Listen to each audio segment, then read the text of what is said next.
dalam bab pembohongan, kita jangan nampak pembohongan besar-besar daripada orang buat tu. Menang hari ni minyak turun RM1.50. Jangan duk nampak hak tu saja ni. Hak tu hak yang level tinggi-tinggi ni. Ni hak yang duduk dalam kita ni. Banyak tak pembohongan yang berlaku? Banyak. Sebagai mak dan ayah, tuan-tuan tahu tak kita banyak berbohong kepada anak-anak. Saya bercakap pada diri saya ni.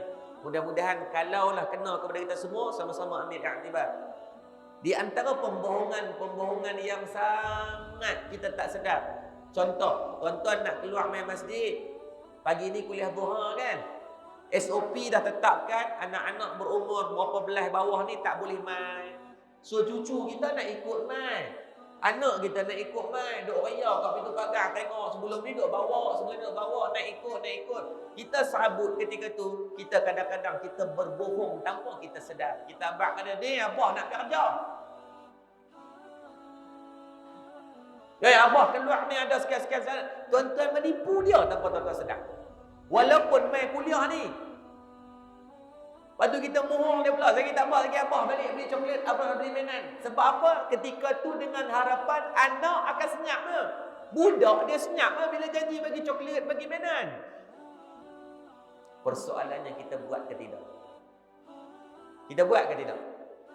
Anak duk tunggu di rumah tu. Coklat, mainan, coklat, mainan, coklat, mainan.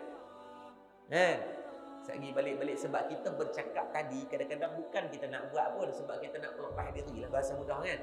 Aku kalut lambat ni, pukul 9 dah start kuliah dah dengar tadi tu imam kita dah selawat dah, mana nak start dah ni. Nak layan hang duk raya ni pakai tak selesai kerja lagi. Nak kita abang macam tu kat dia, bukan niat nak beli pun. Baik kita balik pukul 10.30 lagi sampai rumah, anak tanya, "Abah, mana coklat?" Maka ketika tu daripada pembohongan yang tadi tak sengaja, maka dah jadi pembohongan yang disengajakan. Allah, duit tak bawa. Okey, dua. Anak waktu tu dia tak boleh nak buat judgement apa-apa. Yang dia tahu, okey tadi janji tapi balik duit tak bawa, wallet tak bawa. Okey, tak apa. Sehari besok dia tanya pula, "Abah, tadi tengok abah bawa duit tu beli rokok Suria tu. Coklat tak beli pun." "Oh, tadi beli rokok tapi coklat habis." Dua pembohongan, tiga pembohongan dah. Esok balik pula, kedai tutup, 4 pembohongan. Tanpa sedar tuan-tuan, apa yang kita didik anak? Didik cara berbohong, dan itu adalah ciri yang pertama golongan orang yang munafik. Dikasar sikit bahasa, kita sedang mendidik anak untuk jadi munafik.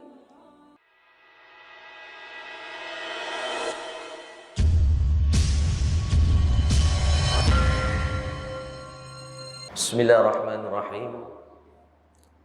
Assalamualaikum warahmatullahi ta'ala wabarakatuh.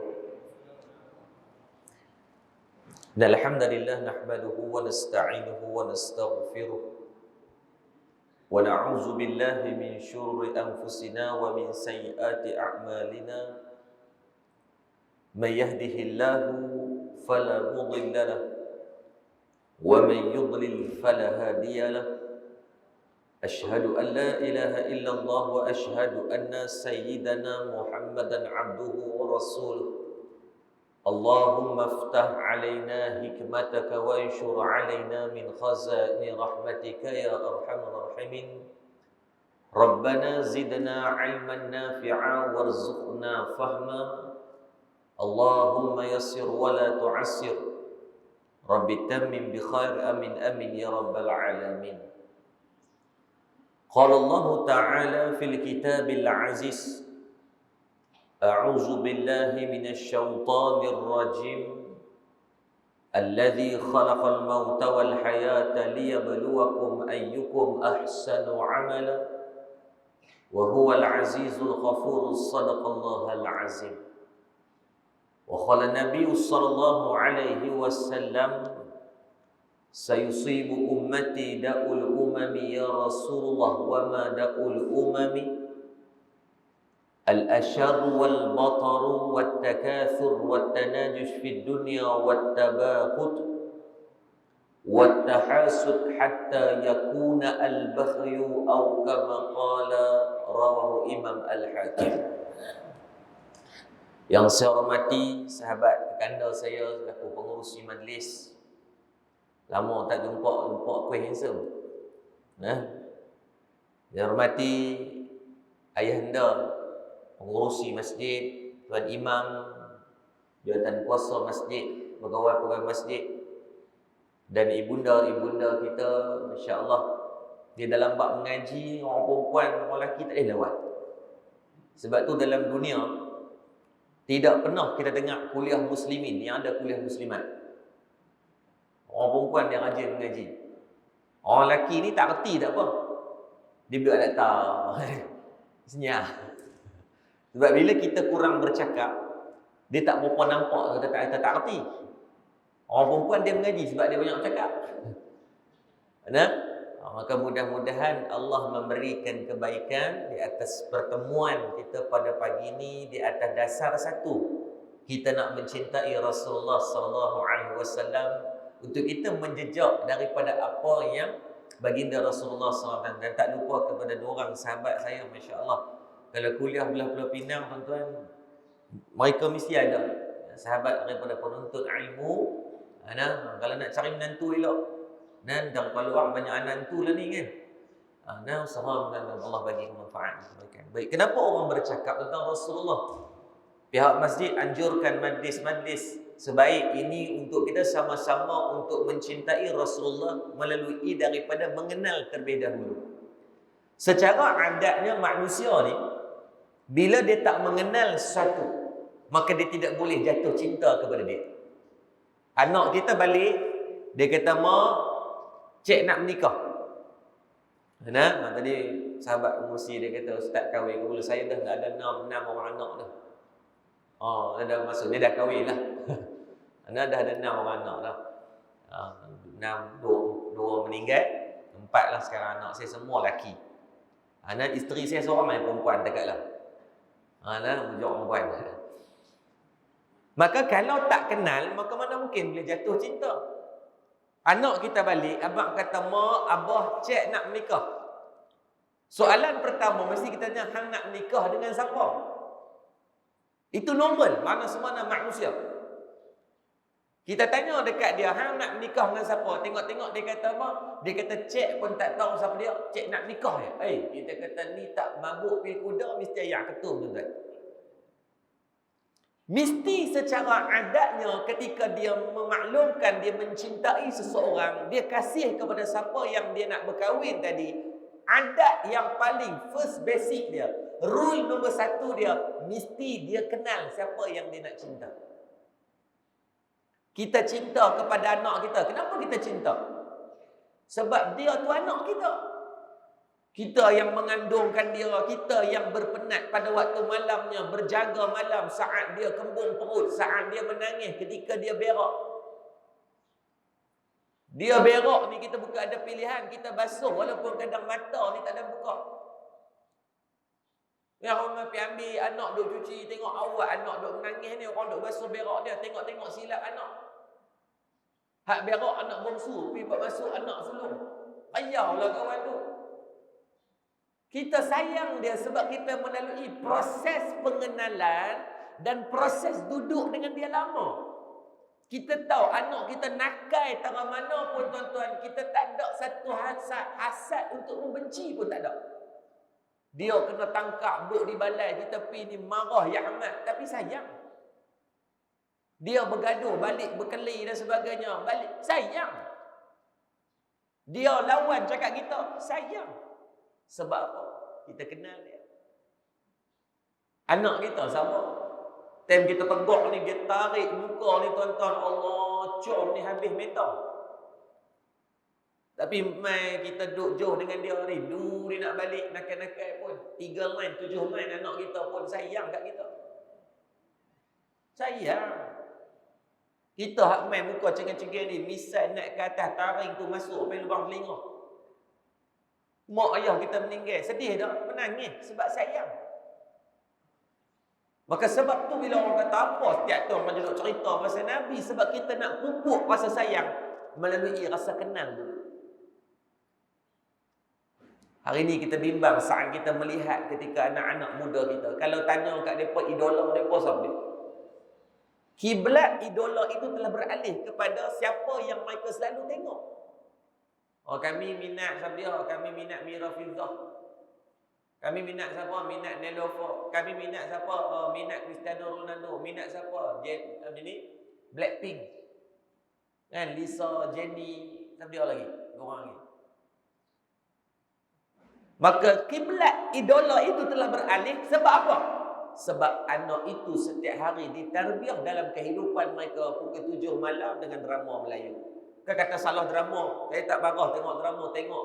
Maklum nak pergi tokok televisyen tu pun boleh.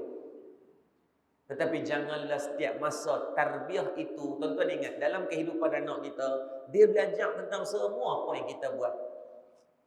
Kita banyak tengok telefon, jangan bimbang. Anak akan sibuk dengan telefon suatu hari nanti.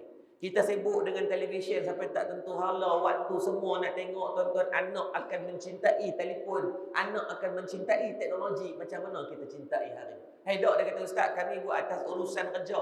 Anak tak boleh beza, itu kerja ke, itu hiburan ke, atau nak saja-saja. Anak tidak ada judgement yang kuat untuk dia menghukum, melainkan dia terus kepada direct impression yang dia nampak. Kita tahu kita buat tu sebab urusan kerja. Kita buat tu atas sebab orang nak balas mesej orang dan sebagainya. Anak tak tahu tu. Kita tengok berita sebab kita nak dapatkan info. Anak tak tahu tu.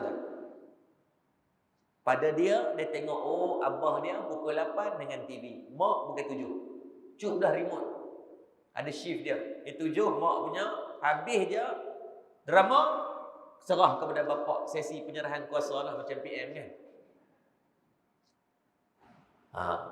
Sebab tu hari ni kenapa perlu dibincangkan tentang Rasulullah, tidak lain dan tidak bukan di atas nak mendalami rasa cinta itu haruslah mengenal baginda Rasulullah sallallahu alaihi wasallam.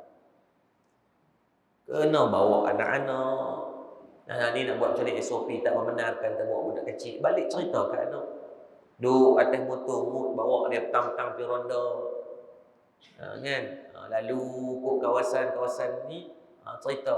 Kalau Rasulullah dulu, Rasulullah pernah bertani. Rasulullah pernah mengembala kambing. Cerita Nabi dulu bela kambing. Cerita dengan bahasa dia. Jangan cerita tinggi-tinggi. Dalam peristiwa hijrah, ada 40 orang sahabat. Orang meninggal budak tu, tuan-tuan. Cerita benda yang sesuai dengan dia. Nabi wuduk dengan anak abang kat dia. Alung-alung tahu tak dulu, ketika Sayyidina Hasan dan Sayyidina Husin, waktu mereka kecil, mereka dah kerti berdakwah. Biar betul berdakwah, ya. Sayyidina Hasan dan Sayyidina Husin, ketika mana dia tengok seorang tua yang ambil wuduk tak betul, maka macam mana mereka menegur orang tua tu? Budak kecil, mai kita ni dah umur 70 dah, ambil wuduk tak betul. Budak tu tahu kata tak betul, dia tak tahu tegur, pakcik salah. Of course lah orang yang tua ini akan ada ego dia. Maka macam mana dibuat? Sayyidina Hasan dan Sayyidina Husin radhiyallahu anhuma ini, mereka kata, pakcik, boleh tak pakcik tengok kami ambil wuduk? Kami nak lawan macam mana ambil wuduk. Mereka buat macam seolah mereka nak lawan dua, Sayyidina Hasan dan Sayyidina Husin, cucu Nabi, anak Sayyidina Ali, kerana dan juga Sayyidatina Fatimah radhiyallahu anha ni. Dia berkata, pakcik boleh tak tengok saat kami, pakcik jadi hakim. Saat ni tentukan siapa menang. Pakcik tu pun seronok lah, kira lantik sebagai hakim ni, kira orang yang teror lah. So, mereka pun ambil, Sayyidina Hasan ambil wuduk. Habis sampai basuh kaki, Sayyidina Husin pula. Bila pakcik ni tengok tadi, oh, dua-dua ambil wuduk macam ni, so aku yang tak betul. Dia ucap terima kasih tanpa menjatuhkan air muka dia. Seronok tak kalau kita cerita dengan versi yang anak faham. Mengatakan bahawa peranan Islam ini daripada kecil pun, kalau kamu tahu di mana ruang untuk bagi manfaat, kamu boleh bagi. Dengan serendah-rendah benda, sekecil-kecil benda. Islam ni agama untuk semua. Islam tu agama untuk semua. So jangan eksklusifkan dia. Sebab tu Rasulullah berdakwah juga kepada semua. Pernah satu ketika Rasulullah cuba untuk berdakwah kepada golongan bangsawan. Allah tegur dengan ayat Al-Quran. Allah tegur Nabi dengan ayat Al-Quran. Nak mengatakan bahawa eksklusiviti dalam Islam itu tidak wujud. Syurga ini boleh kepada semua orang. Mencintai Rasulullah juga boleh kepada semua orang. Bukan kepada ustaz-ustaz saja, bukan kepada siapa-siapa manusia, tetapi adalah hak bersama. Sebab tu dalam bab ketika Nabi cerita bab sedekah, sahabat bukan lari balik di rumah, bukan lari buat apa, lari nak bawa apa benda yang mereka boleh bagi kepada Islam. Cerita bab dakwah, para sahabat berebut-rebut ni pakat nak berdakwah. Sebab tu kalau kita tengok, kebanyakan para sahabat yang hidup dengan Rasulullah sallallahu alaihi wasallam ini, dalam makna sahabat ni, depa ni beriman di zaman ketika Nabi hidup dan mereka pernah berjumpa dengan Rasulullah. Sebab tu disebut di antaranya Uwais Al-Qarni tidak dikatakan dia sahabat. Ada dua yang ini berlaku khilaf. Dia dikatakan sahabat walaupun dia hidup di zaman Nabi tapi tak pernah jumpa dengan Nabi. Nabi beriman tak? Dia beriman. Nabi saya sebut nama dia lagi. I'tiraf Uwais Al-Qarni ni. Sayyidina Umar, zaman Sayyidina Umar sebagai khalifah, Sayyidina Umar jumpa dia. Maka sahabat-sahabat Nabi kalau kita tengok setelah Rasulullah wafat, apa yang berlaku? Bertebaran mereka di seluruh dunia. Sa'ad bin Abi Waqqas tu duduk di jasad dia dikebumikan di Guangzhou, China. Jauh tu tuan-tuan. Dulu mana ada Malindo Asia apa semua ni terpaksa menggunakan jalan darat ni. Tuan-tuan cuba ukur tengok daripada Madinah ataupun Mekah itu jalan darat nak pergi ke China tu tuan-tuan. China tu memakan jauh lebih daripada 3,000 kilometer. 3,000 kilometer menggunakan jalan darat pula, maka dia likuan dia, kalau straight line 3,000 kilometer, kalau bukan straight line kurang-kurang 6,000 kilometer. Kenapa boleh sampai di sana? Nak pergi shopping ke? Tak. Dulu mana ada Alibaba.com. Pi itu di atas urusan dakwah. Abu Zar Al-Ghifari, jasad dia berada di Mesir. Duduk dekat dengan makam Al-Imam Syafi'i rahimahullah ta'ala. Saya pernah sampailah di situ, duduk di Mesir, belajar di sana. Pergi ziarah makam Imam Syafi'i, maka orang itu dia kata di belakang ni ada makam sahabat namanya Abu Zar Al-Ghifari. Tapi saya tak jumpa. Wallahu a'lam, cuba dia maklumkan macam ni. Bilal bin Rabah tu, mana tu? Di Syam tu. Maka bertebaran mereka di seluruh alam ini. Sebab apa? Atas kecintaan kepada Rasulullah, maka mereka menjadikan agama itu hak bersama untuk disebarkan. Soalannya pada saya dengan tuan-tuan yang ada dalam masjid pagi ni, kita buat benda tu ke tidak? Atau kita menjadikan Islam ataupun Rasulullah itu hanya untuk kita orang masjid je kenal? Jangan tuan-tuan. Tuan-tuan percaya anak-anak muda yang duduk naik motor petang-petang, yang duduk jadi mak rempit petang-petang, mereka juga ada hak. Mereka, kenapa mereka tak main sini? Sebab mungkin mereka belum mengenal Rasulullah. Mereka kenal, insyaAllah mereka main. Budak-budak ni bukan jahat, cuma biasa dengan budak-budak zaman dia. Zaman tadi cabaran kita, kalau dulu 5 tahun lepas kita berbicara tentang bab masalah sosial ni, motor, kan, couple, kan. Sekarang ni dah berbeza dah. Apa masalah sosial mereka adalah dengan teknologi. Hatta duduk dalam rumah kita. Duduk dalam rumah bagus dah tak keluar. Dia sibuk dengan apa? Telefon. Duduk di meja makan. Kadang-kadang kita cakap dengan dia tak dengar ni. Teknologi ni bukan untuk menjauhkan orang yang dekat. Fungsi penumbuhan ataupun pengasasan buat daripada teknologi ni untuk apa? Mendekatkan orang yang jauh. Tetapi fungsi dia terbalik. Menjauhkan orang yang dekat. Duduk satu meja. Tapi semua duduk di tempat lain-lain. Kadang-kadang kita bersama. Duduk dengan anak-anak, duduk dengan isteri, duduk meja makan. Tapi duduk kalut dengan binatang ni. Kan kata tuan-tuan, saya ni. Maka jangan hilangkan fungsi. Jangan sampai jauh orang dekat. Dia itu untuk mendekatkan orang yang jauh. Maka pada pagi ni, masjid minta berbicara tentang, dengan sempena Maulid Rasul ini, kita berbicara tentang di antara ciri-ciri golongan orang yang munafik. Jarang bila Maulid Rasul ni dengan tajuk macam ni, tapi bagus. Bila pihak masjid bagi tajuk tu, maka saya study sikitlah apa yang kita boleh kaitkan dengan Maulid Rasul ini dengan ciri-ciri golongan orang munafik ini. Mudah-mudahan memberikan kebaikan bagi kita semua. Saya bukan orang alim dah. Saya cuma berkongsi atas tingkat jemputan. Kalau pihak masjid jemput sini rasa dah Rasa ralat banyak kali sangat jumpa rasa bukan saya sombong ke apa tak. Cuma pada saya ramai lagi orang yang alim. Dan dia istilah dia macam ni, bila tak ada ayat, saya ni tayamum. Habis dah ustaz, tak apa saya mai tak apa. Kalau ada orang yang lebih berkelayakan, ada orang yang lebih berautoriti, maka dia lebih baik.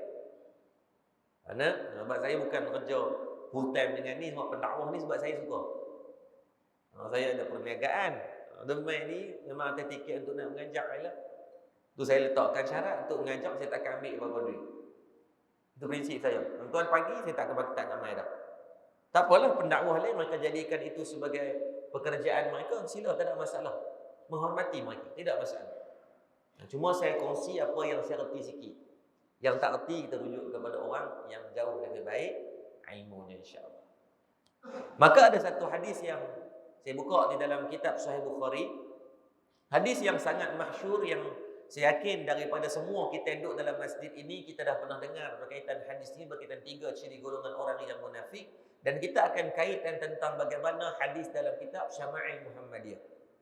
Dalam kitab Syama'il Muhammadiyah ni tuan komplit. Kalau kita nak mengenal Rasulullah, maka kata guru kami dulu, dia kata apa? Syekh Nazrul Nasir, dia kata apa? Kalau di dalam rumah kita tidak ada kitab Syama'il, maka hilang mahabbah kita kepada Rasulullah. Maksudnya tuan-tuan sekali lagi balik, pilah cari kitab Syama'il Muhammadiyah tu dalam versi bahasa Melayu pun okey. Biar ada dalam rumah. Sebab dalam kitab Syama'il Muhammadiyah yang dihimpunkan hadis-hadis daripada Al-Imam Tirmizi rahimahullah ta'ala ini, hadis-hadis yang menceritakan tentang Rasulullah. Ada bahagian yang menceritakan tentang fizikal Rasulullah. Kulit Nabi macam mana, warna yang putih yang tidak terlalu putih, yang tidak terlalu hitam. Yang putih just nice macam saya ni, tak putih ni dia panggil tinted. Putih yang bila tengok tu sedap. Dia bukan putih sangat. Macam orang Mak Saleh, mereka putih yang sampai peringkat pucat. Sebab tu mereka suka berjemur. Mereka suka berjemur. Sebab mereka tak mau kulit putih macam tu. Mereka nak kulit yang macam orang-orang Asia. Tuan-tuan jangan pergi berjemur pula. Lagi duk pergi kat Pantai Merdeka, duk berjemur, nampak udus lagi tuan-tuan. Maka dalam kitab Syama'il menceritakan macam mana fizikal Rasulullah. Kulit Nabi macam mana, rambut Nabi macam mana, bentuk badan Nabi macam mana, dada Nabi macam mana, gigi Nabi macam mana. Menceritakan.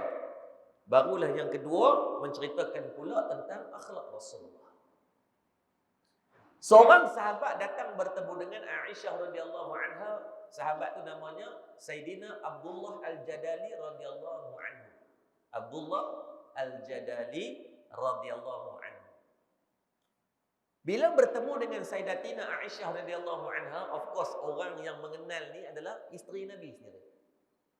Suami orang yang nak boleh layak bercakap tentang kita ni akhlak kita baik ke tidak, kena tanya isteri. Isteri nak tahu ni baik ke tidak, kena tanya suami. Sebab kita ni hidup berpasangan ni, kita lebih mengenal mana kurang dan mana lebih. Bukanlah mengetahui kesemua benda, tetapi kalau nak yang paling layak, kecuali mak lepas mak dan ayah, inilah pasangan hidup. Maka Abdullah Al-Jadali dia pergi jumpa dengan Aisyah radhiyallahu anha. Dia tanya, wahai Aisyah, macam mana akhlak Nabi? Akhlak Nabi ni lagu mana? Maka Aisyah kata, lam yakun fahishan wala mutafahishan wala sakhaban fi aswaq. Yang kata akhlak Nabi ni, Aisyah kata, lam yakun fahishan wala mutafahishan. Nabi tak ada panggil huduh. Nabi tak ada panggil keji. Nabi tak ada benda-benda yang boleh menjadikan keaiban itu bukan hanya pada diri, tetapi juga pada agama. Tak ada. Kita kadang keaiban itu pada diri. Ada keaiban yang dia bukan hanya pada diri, dia bawa kepada agama. Contoh macam apa yang berlaku hari ini dalam soal politik dunia. Bukan kata politik negara, politik dunia. Ada banyak je orang-orang yang soleh yang berpolitik, tapi ada juga golongan orang-orang yang menenggelamkan solehnya dalam politik ini sehingga kan terus terang tuan-tuan, kita sampai peringkat jadi menyampah pula kadang-kadang. Kalau dulu orang kata pemimpin hanya perlu sibuk memikirkan prihatin kepada rakyat, hari ni kita pula kena prihatin tentang pemimpin. Ya tuan. Patutnya mereka kena fikir ni, kita ni duduk melihat yang tak boleh nak makan, hang tak boleh nak tolong laut, hak yang tak boleh macam-macam, niaga tepi jalan tak boleh sebab PKP apa semua ni kan. Patut mereka kena fikir kan. Lah kita pula fikir mereka kempen balik noh tuan-tuan 800 900 kes setiap hari sempoi. Tak kira lah pada mana pun kalau salah lah kita sayanglah benda tu. Letak kepentingan politik di sebelah. Kalau ditumpu saat ni yang lebih utama ni. Sebab tu kalau kita tengok punca sebab hari ni benda tu jadi teladan yang tak baik. Orang marah. Sebab player-player ni kebanyakannya adalah orang Islam. Orang bukan Islam, dia takkan tengok pada sisi kebaikan, dia akan cari yang tak elok ni. Hak nak tibai ni, bola tanggung ni. Oh, hak tu dia syok. Lepas tu kalau tanya saya senang saya bercita-cita satu je. Kalau lah wujud satu je klausa dalam politik negara kita lah contohnya. Seperti mana zaman Sayyidina Umar Abdul Aziz. Ketika mana dia letakkan syarat pada mana-mana wakil rakyat yang nak di zaman tu nak jawatan. Satu benda. Wajib yang pertama pengisytiharan harta. Declare harta. Sebelum kamu pegang satu-satu jawatan, declare dulu harta. Maksudnya sebelum saya pegang jawatan, saya sebagai exco sekian-sekian, saya nak bertanding sebagai wakil rakyat, maka saya kena declare berapa nilai harta semasa saya. So saya ada rumah sebiji nilai 80,000, kereta sebiji nilai 70,000. Lepas tu dengan duit dalam bank berapa, aset cair, aset yang liquid, aset yang tetap dan sebagainya. So total contoh ada RM300,000. Maka saat ketika mana saya pegang satu penggal, 4 tahun habis nak turun, nilai harta saya kena ada banyak tu juga. Tak boleh lebih, kurang tak apa. Kalaulah ditetapkan polisi ni tuan-tuan, agak-agak ramai dah yang nak bertanding. Maksudnya kerajaan kita letakkan tu, klausa dia macam tu. Lebih tak habis, kurang tak apa. Agak-agak ramai tak yang bertanding. Tuan balik awal, jenuh berkelahi, bukan berkelahi nak rebut kursi. Rebut nak suruh orang naik atas kursi tu. Macam kita nak pilih Tok Sia, nak pilih hak yang tak apa nak ni sangat. Oh tuan-tuan kuat. Palung-palung jadi dia kata, hai tak boleh saya tua dah. Hak tua kita dah. Sebab tak ada orang lah. Kan? Tok Sia tiap tahun dia dapatkan plakat, jenuh pakai. Try bagi elong 4,000, buat. Masjid Matang Sintuk try buat tengok. Tuan-tuan buat iklan petang ni.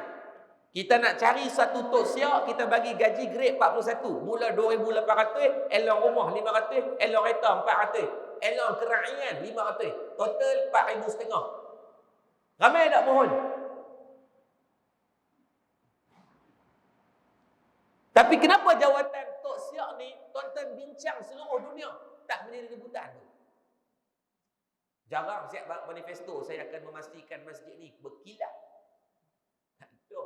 Wah, kita dalam syarat kena fikir siapa nak jadi Tok Siak. Betul tuan. Sebab apa? Biasanya tak menguntungkan dunia pada jawatan. Dunia tak nampak untung lah. Tapi akhirat kita tak tahu dengan sebab dia basuh beli ayak, selamat orang daripada jatuh lincin. Sebab dia tolong basuh beli ayak, orang selesa untuk qada hajat. Sebab dia tolong bagi nampak bersih, maka menyenangkan pandangan mata. Setiap orang yang masuk rasa senang pada pandangan mata, Tok Siak dapat pahala. Tok Imam belum tentu dapat pahala lagi. Jawatan kuasa masjid tak dapat pahala lagi. Dia dapat pahala dulu. Orang main nampak indah, masjid tak nampak sabut, tak nampak kotor. Ketenangan tu dia dah dapat pahala. Mau di dunia tak nampak kotor. Tuan-tuan bayang kalaulah dalam kerajaan letakkan polisi macam tu, Allah. Tapi hari ni kenapa orang rebut nak jawatan? Sebab pada pemilikan harta. Pegang satu penggal, dia tuan-tuan. Ini dia kes yang dah disabit bersalah beberapa tahun lepas. Ada satu menteri besar, dia beli rumah dengan nilai cash, bukan Pulau Pinang tuan. Pulau Pinang tu pada saya belum dibuktikan salah, dia jawab. Kalau dia salah, jawab dengan Allah. Pada saya be gentleman atau saya buat benda-benda macam tu. Ini lama dah 5-6 tahun lepas dah dibuktikan bersalah, dah di penjara 12 bulan. Dia menteri besar, dia beli rumah. Dia doktor gigi. Doktor gigi. Orang duk cari bila dia cas sebagai AMLA, anti money laundry. Sebab dia tak nak declare nilai harta tu dapat daripada mana. Sebab sebagai doktor gigi, let's say kata 30,000 setiap bulan. Nak beli dengan nilai rumah berharga 4 juta, maka dia kena simpan lama. Dia berkata, dia tak nak declare. Gigi siapa banyak sangat dia cabut ni. Maka tak apalah disabitkan bersalah. Cuma kalaulah duit tu sumber tu datang daripada sumber yang tidak baik, maka dia kena jawab di mahkamah Allah pula kelak. Dunia dia dah kena hari tu, mahkamah Allah pula nanti. Sebab tu kalau kita tengok, Aisyah kata Rasulullah tak ada sifat keji tu. Tuan-tuan tahu tak? Rasulullah sebelum naik sebagai pemimpin, ni fakta. Rasulullah sebelum dilantik menjadi Rasul, Rasulullah dah jutawan. Nabi berniaga lebih lama daripada Nabi berdakwah secara official. Makna official ni mula menjadi Rasul tu. Sebelum tu dengan cara sir, dengan cara underground lah. Rumah ke rumah, duduk di rumah Abi Arqam dan sebagainya. Setelah menjadi Rasul, barulah Nabi berdakwah kepada orang yang terdekat dan juga dibuka sikit. Tetapi di Mekah masih dalam keadaan rahsia 13 tahun. Di Madinah barulah dibuat secara open. Tetapi Nabi berniaga sejak berumur 8 tahun sampai umur 40 tahun. 8 sampai 12 mengembala kambing. 12 sampai 17 Nabi ikut Abu Talib. 17 sampai 25 Nabi jadi partner Sayyidatina Siti Khadijah radhiyallahu anha. 25 sampai 40 Nabi jadi usahawan yang mengembangkan legasi perniagaan dengan Siti Khadijah, dan dia duplicate dan train para sahabat Abu Bakar As-Siddiq, Sayyidina Umar, Sayyidina Utsman, Abdurrahman Al-Auf, Sa'ad bin Abi Waqqas, Talha Al-Ansari, Zubair Al-Awwam. Ni semua nama-nama 7 sahabat yang dijanjikan syurga dan mereka jutawan. Nabi masuk sebagai pemimpin adalah ketika Nabi menjadi orang yang kaya. Dan setelah menjadi pemimpin, Nabi jadi miskin. Sebab apa Nabi miskin? Nabi pilih untuk jadi miskin. Memberikan semua dan sekalian harta ni kepada Islam. Kita tiba harta atas nama Islam. Jangan macam tu. Ada di Malaysia tokoh-tokoh, Tok Guru Ni Aziz, Abang Tok Guru kan. 20 tahun pegang jawatan MB, tuan-tuan. Tuan-tuan pergi rumah dia, meleleh air mata. Kok ada harta diguhit Gostan, digiskan ke apa, tak ada.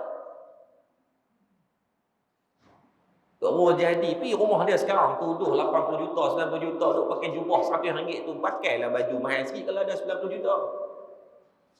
70 lebih dah umur, bukan muda dah. Patutlah lah kena enjoy, beli jet peribadi 2 biji, ya. Kan nak bincang soal politik, soal bincang ada orang yang masih ni ada, tapi disebabkan ada segelintir ni yang lam yakun fahisyan di atas diri mereka banyak dengan sifat keji yang menjadikan tuan-tuan percaya, tanya anak-anak muda menyampah habis rasa.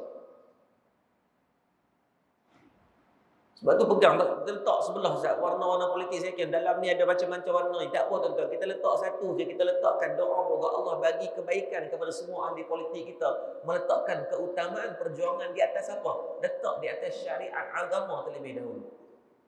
Hang warna biru ke, warna hijau ke, warna merah ke, warna kuning ke, warna apa-apa, letak agama dulu. Membelakangkan agama tuan-tuan, bimbang kita nanti di masyarakat.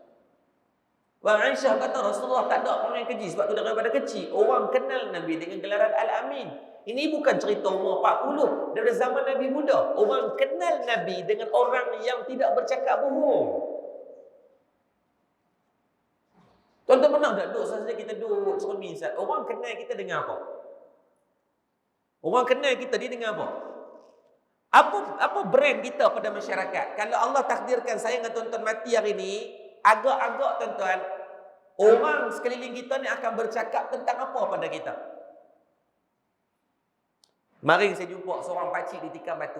Dia pergi mana pun di tangan ni dia pegang makanan kucing. Dia bawa balang makanan kucing. Saya pun duduk tengok, ingatkan konflik hujung tak makan. So dia main, dia duduk salam dengan orang tu dia. Dia main, dia kata Ustaz kenal. Saya tak ingat. Dia kata saya duduk di Taman Jati, Ustaz duduk pergi kuliah tempat dia. Oh, dia Taman 5, Ustaz duduk pergi kuliah di Surah Mukminin apa semua. Oh, okey, saya kata dah lama tak pergi tu. Lepas tu saya tengok kat tangan dia apa Pak Long ni pegang balang ni. Konflik tak konflik, warna kokok tu. Tengok macam sedap. Saya tanya dia kata Pak Long, kenapa ni? Dia kata makanan kucing. Dia kata memang dia pergi mana dia akan bawa makanan kucing. Dia yang syoknya tuan-tuan, Allah jadikan bukan pandangan manusia mulia. Kucing tu nampak dia mulia. Dia pergi mana, kucing ikut. Tu Allah jadikan makhluk ni, dia ada GPS dia. Dia cari orang yang pertama kalau tuan-tuan pergi kedai makan, biasanya dia cari orang yang tak suka kat dia pergi kat kaki. Kan? Dia pergi. Yang kedua, dia akan cari orang yang betul-betul kasih dekat dia. Sebab kucing ni tak ada dosa dengan Allah. Jarang tengok kucing isap ganja tu kan. So dia dengan Allah ni tak ada masalah apa lah bahasa mudahnya.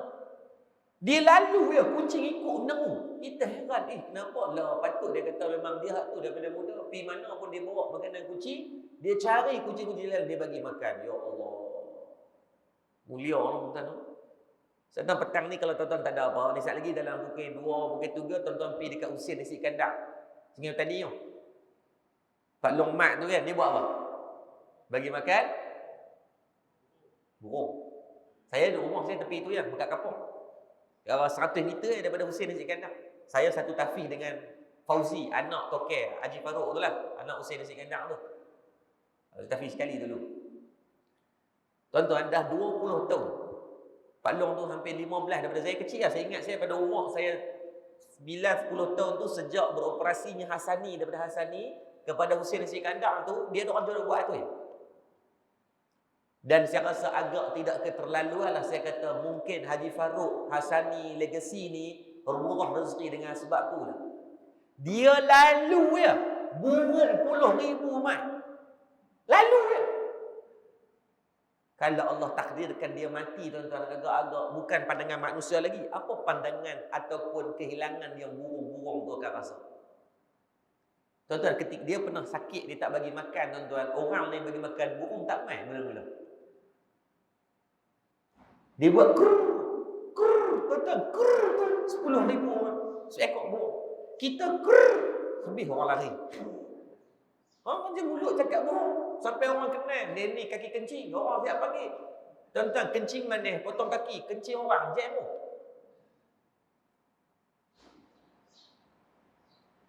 Sebab tu kata dalam buat baik ni tuan-tuan, untuk nak menjadikan akhlak baik, bukan hanya pada manusia. Pada alam ni boleh buat baik. Pada alam ni boleh buat baik. Saya kuliah di kota masjid, di Kota Baru. Tahun 2016, 17. Seorang makcik pencen JPJ, umur 60-an. Dia lengah masak nasi goreng, dia settle masak, dia kata, "Ustaz, makan sekejap, mama nak keluar." Saya kata, "Kenapa mama nak pergi mana?" Dia kata, "Mama dah pencen, tak tahu nak buat apa. Mama beli satu biji rumput." Saya kata, "Mama nak buat apa beli biji rumput ni?" Dia kata, "Petang-petang mama tak ada kerja apa, mama pergi biji rumput hak yang satu kampung." Jadi MPSPK pula dah. Kita tadi nak fikir, kenapa tak boleh dapat gini? Tak, apa yang nak biji rumput dengan umur 60? Bayang maklum umur 60 bawa biji rumput. Dia buat. Dia kata, "Mama nak mengajar, mama tak pandai. Mama nak ajak Quran, mama tak erti. Mama nak sedekah banyak, duit tak ada." Dia kata, "Mama beli biji rumput harga RM800, setiap hari minyak RM3 je. Tetapi boleh biji rumput setiap hari satu rumah, pergi buat free." Saya terus fikir, ya Allah, bukankah rumput itu adalah makhluk Allah yang dia akan berbicara di hadapan Allah Subhanahu wa taala, an-nazafatu minal iman. Kebersihan separuh daripada iman. Allah itu cantik dan Allah suka pada kecantikan. Orang lalu senang pandangan mata tengok rumput tak tinggi, budak-budak boleh main. Kalau tak lagi ular dan sebagainya, dia buat tu setiap hari. Maklum saya cerita dia jangan maklum buka beli biji rumput pula lagi. Jenuh orang penaga kata semua pakai duk angkut biji rumput kat belakang kan. Dah carilah benda apa boleh buat. Sekali-sekali singgah kedai, beli selipar letak kat masjid. Ada tak kita main masjid kadang-kadang selipar? Saya tak pasti masjid tuan-tuan macam mana. Kan kalau banyak masjid kadang-kadang pergi tengok selipar Allah dhaif sangat dah. Selipar dalam zaman Firaun tak pernah tukar. Mai tengok masjid dua-dua selipar belah kanan, maklum nak pakai pun hengit. Kadang pakai kasut terompah, satu ada tapak, satu tak ada tapak. Bila berjalan macam penguin lah. Jangan duk komplain saja. Pakat-pakat buat, itu akhlak kita. Akhlak kita dengan alam lah tu. Kalau orang bukan Islam lalu masjid, tuan-tuan, tepi jalan, orang bukan Islam lalu anak dia emergency nak berak kencing, dia boleh tak singgah masjid kita? Harus hukum dia, tak ada masalah. Tapi kalau dia singgah masjid kita, agak-agak persepsi yang baik atau buruk dapat kepada dia. Dia tak kenal siapa tu imam, dia tak kenal ayahanda pengurusi masjid kita, dia tak kenal tadi sebagai pengurusi majlis. Yang dia tahu masjid imej umat Islam. Kalau dia singgah ni, dia tengok-tengok tanda helok. Apa imej umat Islam pada tu ketika? Baik ah. Dia kata, oh, cantik orang Islam ni nak jaga tanda. Tapi bayangkan dia masuk masjid, dia masuk yang pertama tengok selipar berdaki warna hitam. Dah lah selipar tu daki dah. Dua-dua belah kanan, pikrat pula separuh. Bila pakai kaki setengah terkeluar. Habis dah tuan-tuan, impression dia tentang Islam dah tak indah dah. Masuk bilik ayak pula bau tu dia punya tuan-tuan. Nala reka punya. Dua dah. Masuk jamban tengok taik pula tak flash. Allah tuan-tuan. Agak-agak dekat dia kepada Islam atau jauh kepada Islam? Jauh kepada Islam. Rasulullah batang tubuh Nabi itu tanpa dia bercakap tentang Islam dah dekatkan orang dengan Islam. Bukti dia, sebelum dilantik menjadi Rasul, di bumi Mekah berlaku permasalahan. Ni cerita zaman Nabi muda ni. Bukan cerita umur 40 yang Allah dah lantik sebagai Rasul sebar Islam lagi. Belum. Allah mendidik Nabi dengan akhlak terlebih dahulu. Ketika berlaku perbalahan sehingga nak berperang puak-puak Quraisy. Isu dia apa? Peletakan batu Hajarul Aswad. Berkeli ni habis meter ni. Panggil 3 geng 30, 36, 3 line. Silat cekak, panggil silat gayung ni pakat berimpun, nak berkeliling. Orang Arab dulu senang. Ada masalah, perang. Qabilah sama Qabilah ni. Aus, Khazraj, Bani Quraidah. Mereka semua ada puak-puak mereka ni. Cara perang.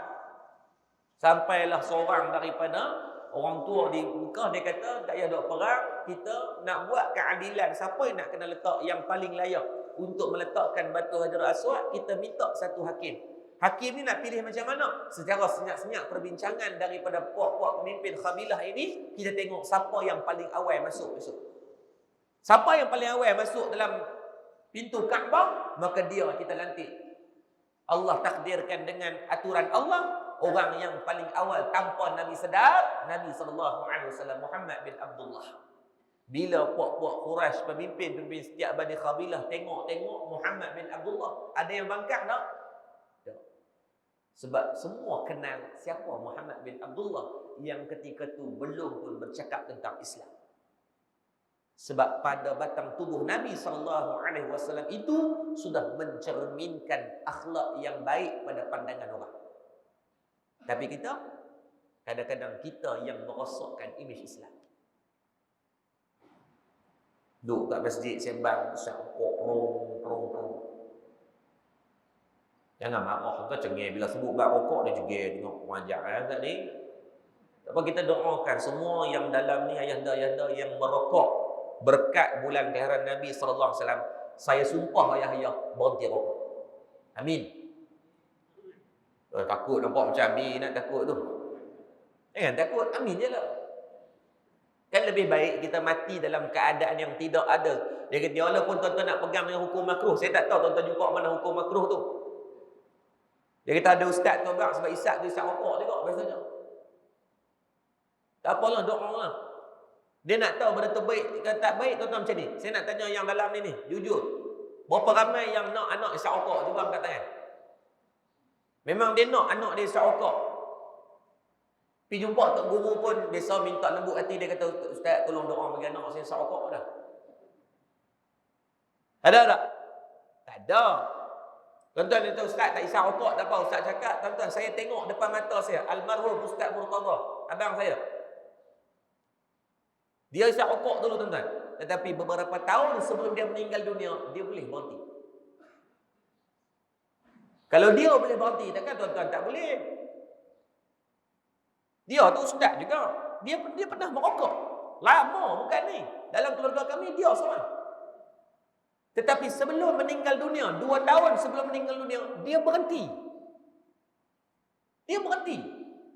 Pada saya sekurang-kurangnya dia bertemu dengan Allah dalam keadaan yang dia dah bermujahadah untuk berhenti dan dia berhenti.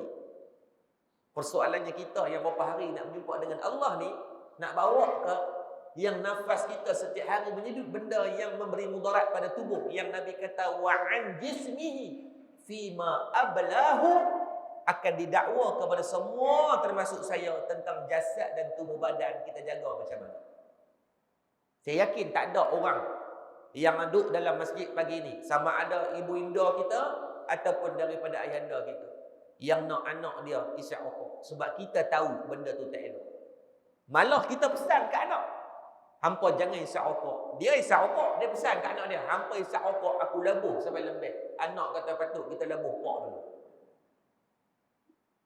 Tak apalah, doa nak berkat ni bulan gelaran Nabi ni, kita tak tahu ni.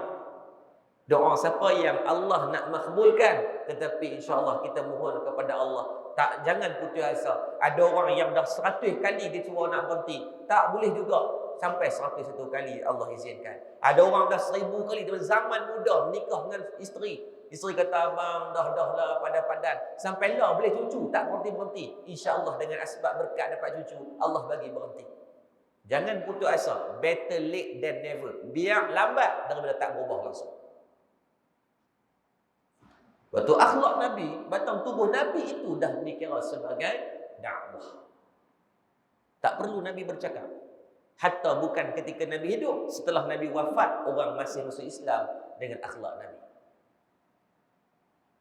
Yang kita bimbang hari ini, daripada akhlak Nabi yang tidak keji, tidak ni, Nabi tidak bercakap bohong, sahaban fi aswah. Nabi tidak akan sekali-kali bercakap benda yang tipu. Tak ada. Hatta daripada bentuk benda yang kadang-kadang yang melibatkan benda yang perlu pun Nabi tak buat penipuan. Sebab apa? Sebab Nabi tahu branding Nabi itu dengan orang yang al-amin, orang yang benar, orang yang tak ada cakap bohong. Dalam bab pembohongan, kita jangan nampak pembohongan besar-besar yang mereka buat tu, menang hari ni minyak turun RM1.5. Jangan duduk dalam hak tu saja ni. Hak tu hak yang level tinggi-tinggi ni. Ni hak yang duduk dalam kita ni. Banyak tak pembohongan yang berlaku? Banyak. Sebagai mak dan ayah, tuan-tuan tahu tak kita banyak berbohong kepada anak-anak. Saya bercakap pada diri saya ni. Mudah-mudahan kalaulah kena kepada kita semua, sama-sama ambil iktibar. Di antara pembohongan yang sangat kita tak sedar. Contoh, tuan-tuan nak keluar main masjid. Pagi ni kuliah duha kan? SOP dah tetapkan, anak-anak berumur berapa belas bawah ni tak boleh main. So cucu kita nak ikut main. Anak kita nak ikut main, duk raya kat pintu pagar tengok, sebelum ni duk bawa, sebelum ni duk bawa, nak ikut. Kita sabut ketika tu, kita kadang-kadang kita berbohong tanpa kita sedar. Kita abang kata, "Ni abah nak kerja." Abah keluar ni ada sekian-sekian sana. Tuan-tuan menipu dia tanpa tuan-tuan sedar. Walaupun main kuliah ni. Lepas tu kita mohon dia pula. Saya kata, abah lagi abah balik beli coklat, abah beli mainan. Sebab apa? Ketika tu dengan harapan anak akan senyap ke? Budak dia senyap ke bila janji bagi coklat, bagi mainan? Persoalannya kita buat ke tidak? Kita buat ke tidak? Anak duk tunggu di rumah tu. Coklat, mainan, coklat, mainan, coklat, mainan. Kan? Sagi balik-balik sebab kita bercakap tadi, kadang-kadang bukan kita nak buat pun, sebab kita nak pelepah diri lah, bahasa mudah kan. Aku kalut lambat ni, pukul 9 dah start kuliah, dah dengar tadi tu imam kita dah selawat dah, mana nak start dah ni. Nak layan hang duk raya ni, pakai tak selesai kerja lagi. Kita abang kalau macam tu kat dia, bukan niat nak beli pun. Baik, kita balik pukul 10, setengah lagi, sampai rumah. Anak tanya, "Abah, mana coklat?" Maka ketika tu daripada pembohongan yang tadi tak sengaja, maka dah jadi pembohongan yang disengajakan. Allah, duit tak bawa. Okey, dua. Anak waktu tu dia tak boleh nak buat judgement apa-apa. Yang dia tahu, okey tadi janji tapi balik duit tak bawa, wallet tak bawa. Okey, tak apa. Sehari besok dia tanya pula, Abah, tadi tengok Abah bawa duit tu beli rokok Suria tu. Coklat tak beli pun. Oh, tadi beli rokok tapi coklat habis. 2 pembohongan, 3 pembohongan dah. Esok balik pula, kedai tutup, 4 pembohongan. Tanpa sedar tuan-tuan, apa yang kita didik anak? Didik cara berbohong, dan itu adalah ciri yang pertama golongan orang yang munafik. Dikasar sikit bahasa, kita sedang mendidik anak untuk jadi munafik. Kasar sikit ni. Tak apalah, mudah-mudahan kita ambil iktibar ni. Dan tipu ni kadang-kadang tanpa kita sedar. Tuan-tuan, minta maaf sebut ni, kita dah buat ni, kita dah buat. Tak apa, kita berbukti ramai-ramai. Anak duk riau tengah malam, tak tahu sebab apa. Bagi susu tak mau ni, tak tahu kembung perut pun tak pasang surut ke apa. Kita pun tak tahu duk riau. Kita buat apa ni? Tepuk amari. Hantu, main ambil dia. Hantu terkejut. Aku juga. Duk buat tak? Ambil dia. Kita menipu anak dah. Nipu. Hampa pilah sekali lagi.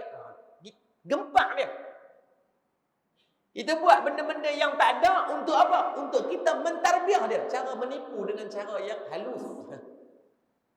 Dan jangan marah bila kita duk buat perangai-perangai macam tu. Anak dah dididik daripada kita tanpa kita start. Saya yakin kita tak berniat nak merosakkan dia pun.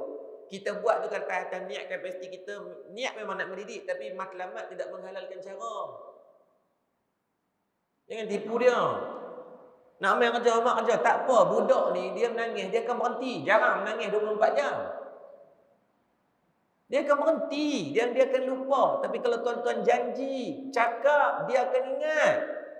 Setiap ingatan ketika tidak ditunaikan, komputer otak dia tidaklah serasional kita. Kita boleh fikir, baik, kita dah umur sekarang, kita minta duit ke anak. Lepas tu dalam fasa kalau anak kena buang kerja, kita minta lagi tak? Kita susah tak apa, tapi bukan pada anak. Rasional otak kita. Budak boleh fikir macam tu. Dia minta kat kita kasut. Dia tahu tak tentang pembuangan kerja? Dia tahu tak tentang inflasi ekonomi? Dia tahu tak tentang mata wang kita sekarang dah teruk? Dia tahu tak pasaran saham kita dah berudum 20%? Dia tahu tak? Yang tahu tak bagi riau. Kita susah hati Allah. Kadang ada pinjam, merata dan sebagainya. Jangan marah. Itu kita pun macam tu kan dulu. Nak tengok cerita, nak kena bayar 1-2 sen pergi rumah orang hitam putih. Marah dah kamu ayah awak tak beli televisyen, marah mak ayah kita.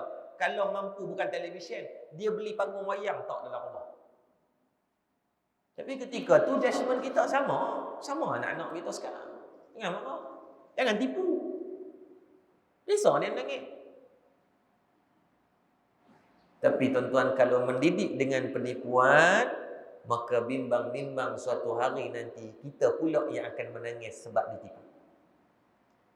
So jangan mendidik untuk niat untuk kita nak sedapkan hati dia. Tuan-tuan, minta izin dan minta ampun pada Allah Subhanahu Wa Taala atas kesilapan. Saya yakin bila cakap bab ni, saya yang pertama mungkin banyak masalah tu. Saya tak ada niat nak tegur mak ayah apa semua. Saya yakin ni semua orang hebat mendidik anak-anak soleh belaka. Amin ya rabbal alamin. Tapi ambillah ni di atas pendidikan. Kita tak mau menisbahkan pendidikan dalam bab munafik kepada anak tanpa kita sedar. Duk bohong anak. Nak pergi kencing sekali lagi, minta izin dekat tu. Anak pun dia ajak lagi sanad tak bertauliah. Hadis musalsal ni, hadis terputih. Bagi pula sanad nak minta kencing mak, anak kata minta izin nak kencing kat pokok tu. Anak kata cakap apa? Tu anak cucu minta tumpang kencing. Bila tok orang kita menikah nak jaga pokok tu. Anak pun bila londeh seluar elok dah nak pegang nak kencing tu. Tu anak cucu minta tumpang kencing. Tuan-tuan, tu ajak syirik kepada Allah tu. Habis nak baca apa? Gamak tak kerti baca bismillah. Sudahlah, bismillahirrahmanirrahim. Kalau tak boleh baca bismillah Nabi Sulaiman, bismillahirrahmanirrahim. Dengan nama Allah kita mulakan pada setiap benda. Ini dok ajak benda pelik-pelik pada anak. Benda ni berlaku tak? Kadang-kadang anak nak berkencing kan? Kita suruh kata, betul tak?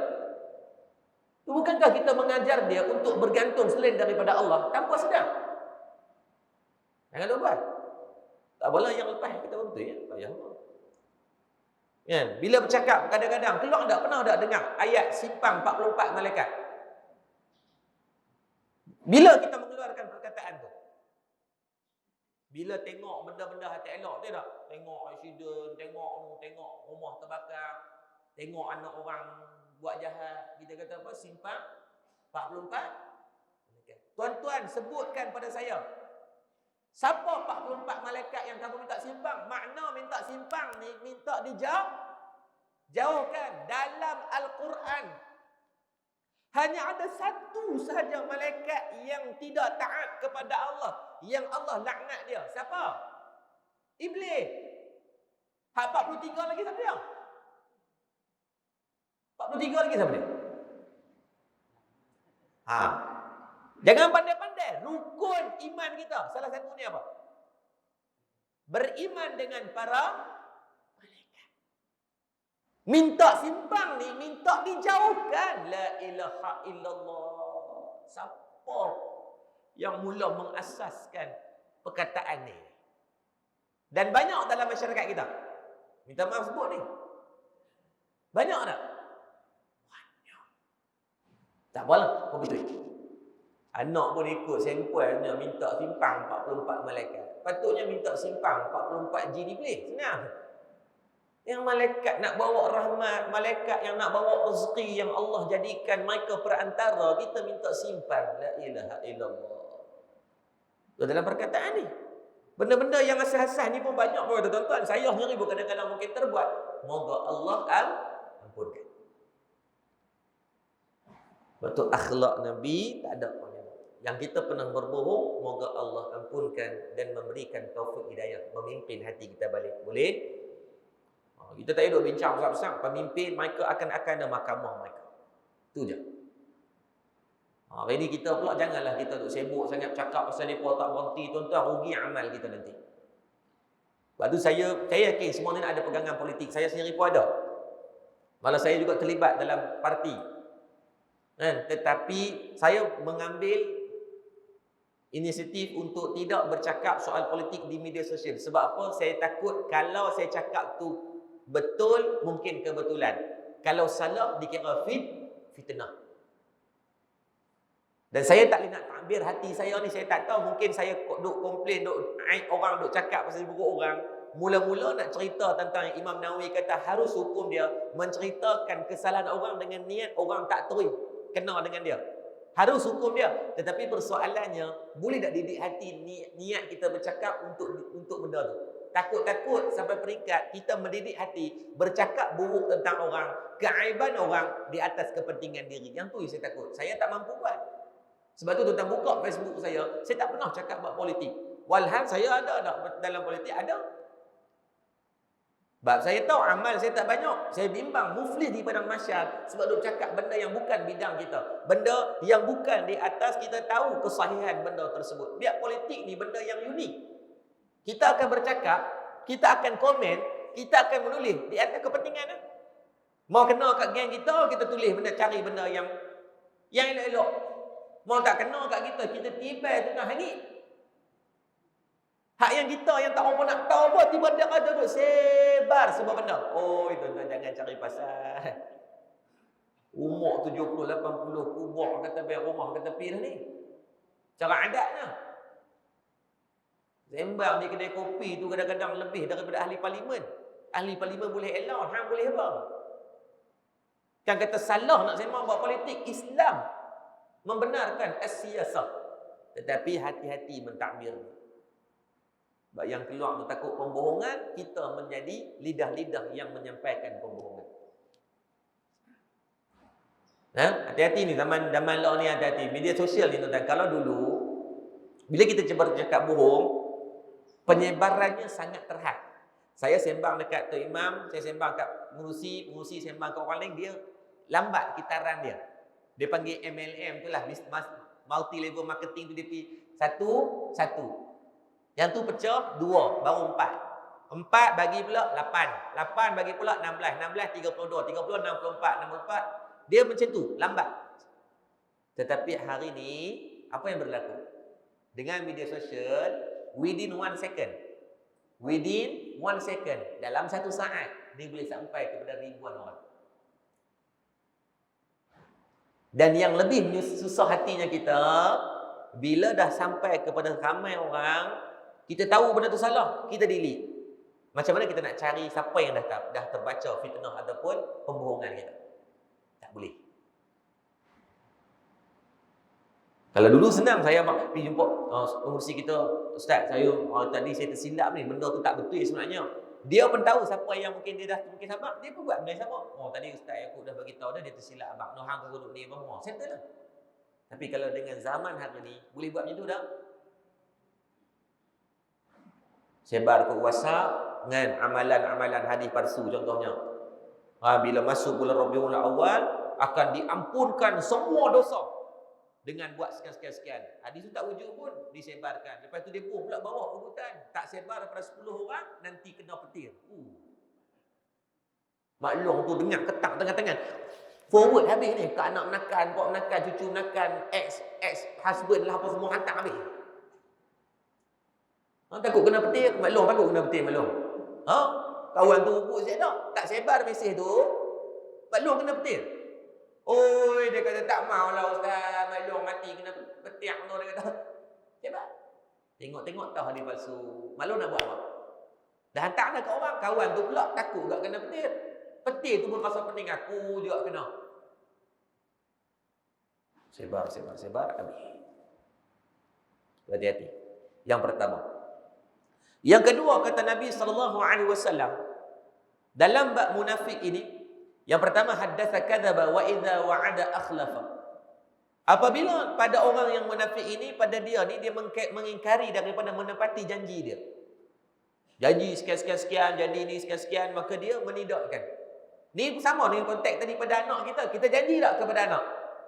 Janji nak beli kat dia coklat, janji nak beli kat dia mainan, janji nak bawa dia petang ni pergi ronda-ronda, pergi mengai ikan karin ke, pergi mengai ikan macam ni, puyuh apa semua ni, lepas tu kita tak buat. Maka itu di antara golongan ciri orang yang munafik. Jangan hanya kita memandang pada yang tinggi-tinggi, yang besar-besar, janji nak buat jalan, janji nak buat tu. Ya, mereka juga kalau mereka janji dan mereka menipu, maka akan ada mahkamah Allah kelak. Tetapi kita sama-sama cerminkan diri kita yang dalam rumah tangga ni, banyak tak kita berjanji, kadang-kadang janji kepada isteri nak beli pulut dakap, sampailah aja duk bagi duk dakap dia saja, pulut tak sampai-sampai. Kita berjanji kata nak berhenti rokok, sampailah kita tak berhenti. Dan perjanjian itu bukan diikat dengan pasangan, diikat dengan Allah. Sebab tu para ulama membahaskan dalam sebutan insya-Allah itu nantinya akan dituntut di mahsyar. Sebutan insya-Allah. Kawan kita bagi dia tu, petang malam ni ambil rumah aku. Kan? Ni ada sampel macam ni. Ayat Quran baru punya kita buat. Kita pun insya-Allah. Insya-Allah ni maknanya bahasa mudah ni aku pi. Makna dia letak insya-Allah ni melainkan ada uzur yang menidakkan. Lepas tu memang kita abang tu insya-Allah tu ada tiket, memang kita tak mau pi pun jangan buat. Memang kita tak mau pi. Kalau nak pi memang nak pi sungguh. Kalau tak ada benda yang menghalang memang kita je tahu. Memang aku pi. Jangan duk ambil. Insya-Allah tu pun akan ditagih di mahsyar, apatah lagi yang kita janji. Dalam bab apa yang biasa ni orang akan ada compile dua ciri orang munafik, cakap bohong dan mungkiri. Dalam bab apa? Ni dah disebut dalam hadis. Tahu boleh jawab? Memang dalam bab ni memang kalau berlaku je sebelah kaki dekat dah dengan dua ciri munafik ni dalam bab hutang. Dalam hadis Allahumma inni, hadis riwayat Imam Bukhari dan Sayyidatina Aisyah juga. Allahumma inni a'udzubika min azabil khamr wa a'udzubika min fitnatil masiihid dajjal wa a'udzubika min fitnatil mahya wa fitnatil mamat. Allahumma inni a'udzubika minal ma'sami wal makhram. Ni doa Nabi dalam solat. Tuan-tuan boleh buka bab ad-du'a qabla salam dalam Sahih Bukhari. Doa-doa Nabi sebelum Nabi bagi salam. Nabi doa apa? Allahumma inni a'udzubika min azabil qabr. Ya Allah, peliharalah daku daripada azab kubur. Wa a'udzubika min fitnatil masiihid dajjal, dan daripada fitnah Masiihid Dajjal. Wa a'udzubika min fitnatil mahya wa fitnatil mamat. Peliharalah aku daripada fitnah kehidupan dan fitnah dalam bab kematian. Allahumma inni a'udzubika minal ma'sam. Ya Allah, peliharalah aku daripada perbuatan-perbuatan dosa wal makhram, dan hutang yang tertunggak. Sahabat bila dengar Nabi doa macam tu, sahabat tanya, "Ya Rasulullah, ma aksara ma tasta'izu minal makram." Wahai Rasulullah, kenapa kamu minta doa berkaitan hutang yang tertunggak? Maksudnya kenapa ni dalam banyak doa tiba-tiba wal makram ada? Kenapa minta ni pelihara daripada hutang yang tertunggak? Maka Nabi kata, sesungguhnya orang yang berhutang itu, yang pertama dia suka bercakap bohong, yang kedua dia suka memungkiri janji. Cuba perhalusi, betul tak apa yang Nabi kata? Biasanya orang yang nak pinjam duit ni dia cakap manis tak? Oh, habis minta. Kata, Assalamualaikum, aku lama tak dengar kisah Fatihah. Sihat ke? Apa semua dia pula? Kita pun heran ni, Mamat ni tak pernah telefon aku ni. Awak tiba-tiba bagus macam telefon ni tanya sihat ke tak. Biasa telefon ni, Assalamualaikum, weh, hidup ke? Ingat mampuh dah. Biasa aku tu. Ni tiba nada tu, Assalamualaikum. Jadi macam bapuk, tak bapuk dah ni telefon ni. Assalamualaikum, sihat ke? Aku rindu ke? Kita kata, ni tak. Dia dua. Tak 40 hari nak mampu atau nak pinjam duit. Dah pun nak rekrut untuk beli Tupperware. Kan masuk MLM lah biasanya kan. Tak ada pelik dah. Lepas tu dia kata, aku ni telefon dengan ada benda nak ni. Dia kata, anak aku tak sihat. Dia mula buat cerita. Kalau anak tak sihat betul tak apa. Yang takut menipu. Kereta rosak. Nonen. Kan. Kereta rosak, betul rosak. Repair patut 200, dia pinjam 400. Menipu tak? Menipu. Menipu tu. Antara menipu yang kerap duk buat, on the way terkorak duk kat rumah ni. Betul tak? Menipu tak tu? Tuan-tuan bayang macam ni tuan. Tuan-tuan dengan duk siap dengan anak-anak ni. Anak-anak duk ada ni. Orang telefon. Duk kat mana dah ni? Majlis nak start dah. On the way. Anak tengok tak? Anak tengok tak? Menipu tak? Kita sedang memindahkan penipuan kepada anak. Jangan marah nanti bila besar, orang tanya, ni tak sampai lagi ke, mak nak jumpa apa? Anak kata, on the way. Kepala bapa, on the way apa? Duduk rumah lagi. Jangan duk tipu. Bab ni sebut tuan-tuan gelak sebab dia buat belakang masuk saya. Pakai dia gelak tak masuk saya. Sama tak? Betul ya? Kita betul. Lepas tu kita bincang bab ni. Ngaji kalau tak mau kenal langsung, tersedut mengaji. Duduk rumah tak sakit hati. Tak apalah kita mengaji dengan niat sama-sama bagi. Boleh entah kita niat untuk kita sama-sama perbaiki. Yang kurang kita berkakak perbaik. Yang dah baik kita tambah baik. Sebab kita semua jahil, saya yang paling jahil dalam ni. Ayah-ayah semua main belakang, saya yang paling jahil. So kita bercakap di atas benda yang sama-sama nak kebaikan. Sebab orang yang nak berhutang ni dia sangat cenderung cakap tipu. Siap dia boleh kata, hang jangan risau, hujung bulan aku transfer duit kat hang. Aku habaq kat bank negara. Gaji tak payah masuk akaun aku, bohlah akaun hang terus. Kemas betul. Sebab nak memaniskan mulut untuk kita bagi duit. Kita bagi duit kat dia, hujung bulan bila masuk tu? Sampai nak hujung hayat dah ni, tak bayar-bayar lagi ni. Bukan hujung bulan.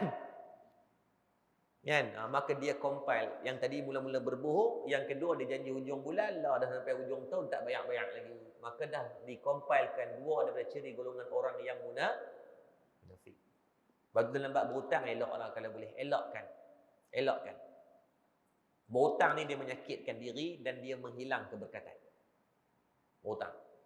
Tapi kita tak boleh buat apa, hidup zaman akhir zaman ni kita diajar dan diasuh dengan hutang. Daripada anak mula belum bekerja tu kadang-kadang dah diikat dengan hutang, tipu apa semua tu kan. PTN apa semua tu, tuan-tuan jam.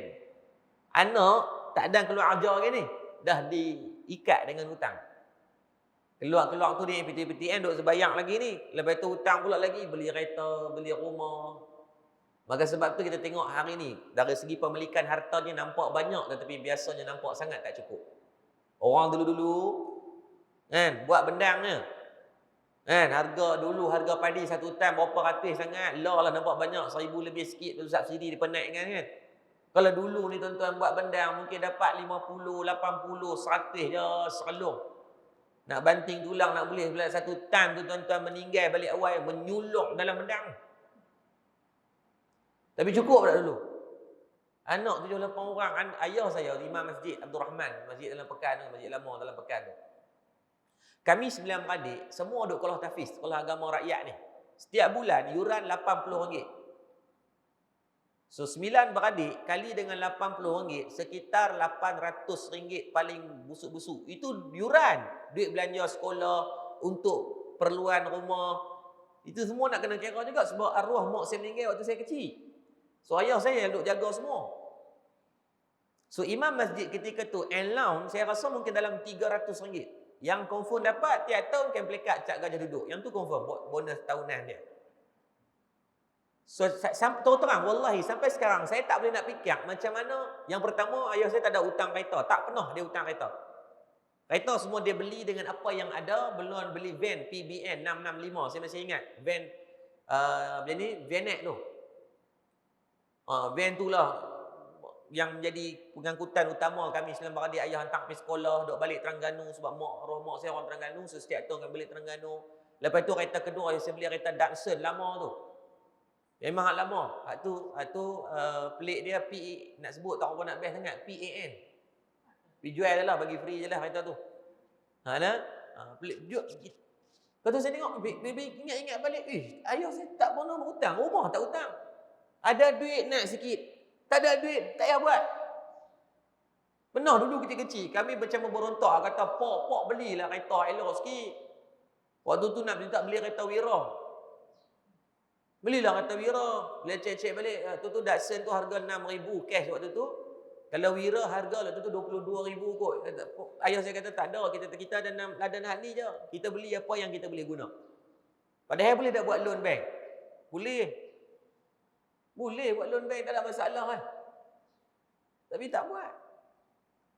Tak ada serabut kepala, tak ada bank nak telefon, alung, nak ligan ke apa. Tu berkat.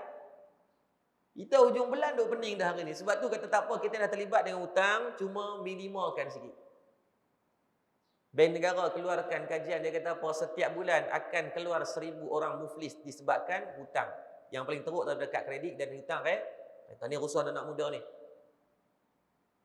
Jangan syok sangat nak beli kereta sebagainya. Orang akan seronok tengok kita sekali je.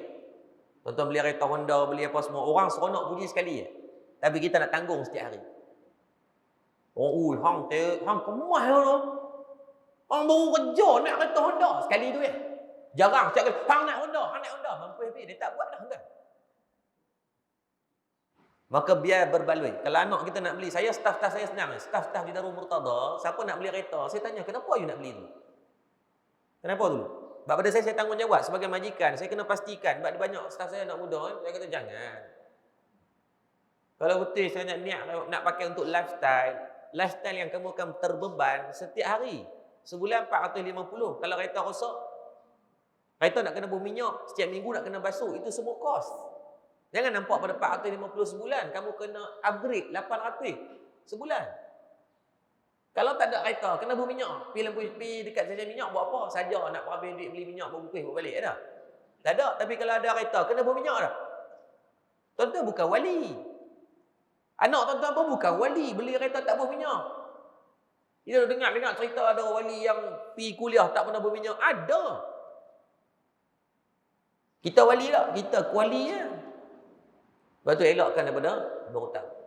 Apatah lagi dalam bab hutang jangan sampai terlibat dengan bank-bank konvensional. Riba lagi lah, dah berhutang. Lepas tu terlibat dengan riba pula. Dalam surah Baqarah penghujung muka surah yang terakhir Allah cerita 5-6 ayat tu bab riba saja. Allah declare apa? Siapa yang terlibat dengan harta riba, Allah declare berperang dengan Allah dan Rasul. Na'udzubillah. Perang terus. Kita dituntut dalam bab perang. Kita Malaysia ukur kekuatan kita kalau perang dengan Indonesia secara ketenteraan dan ni memang balik wai.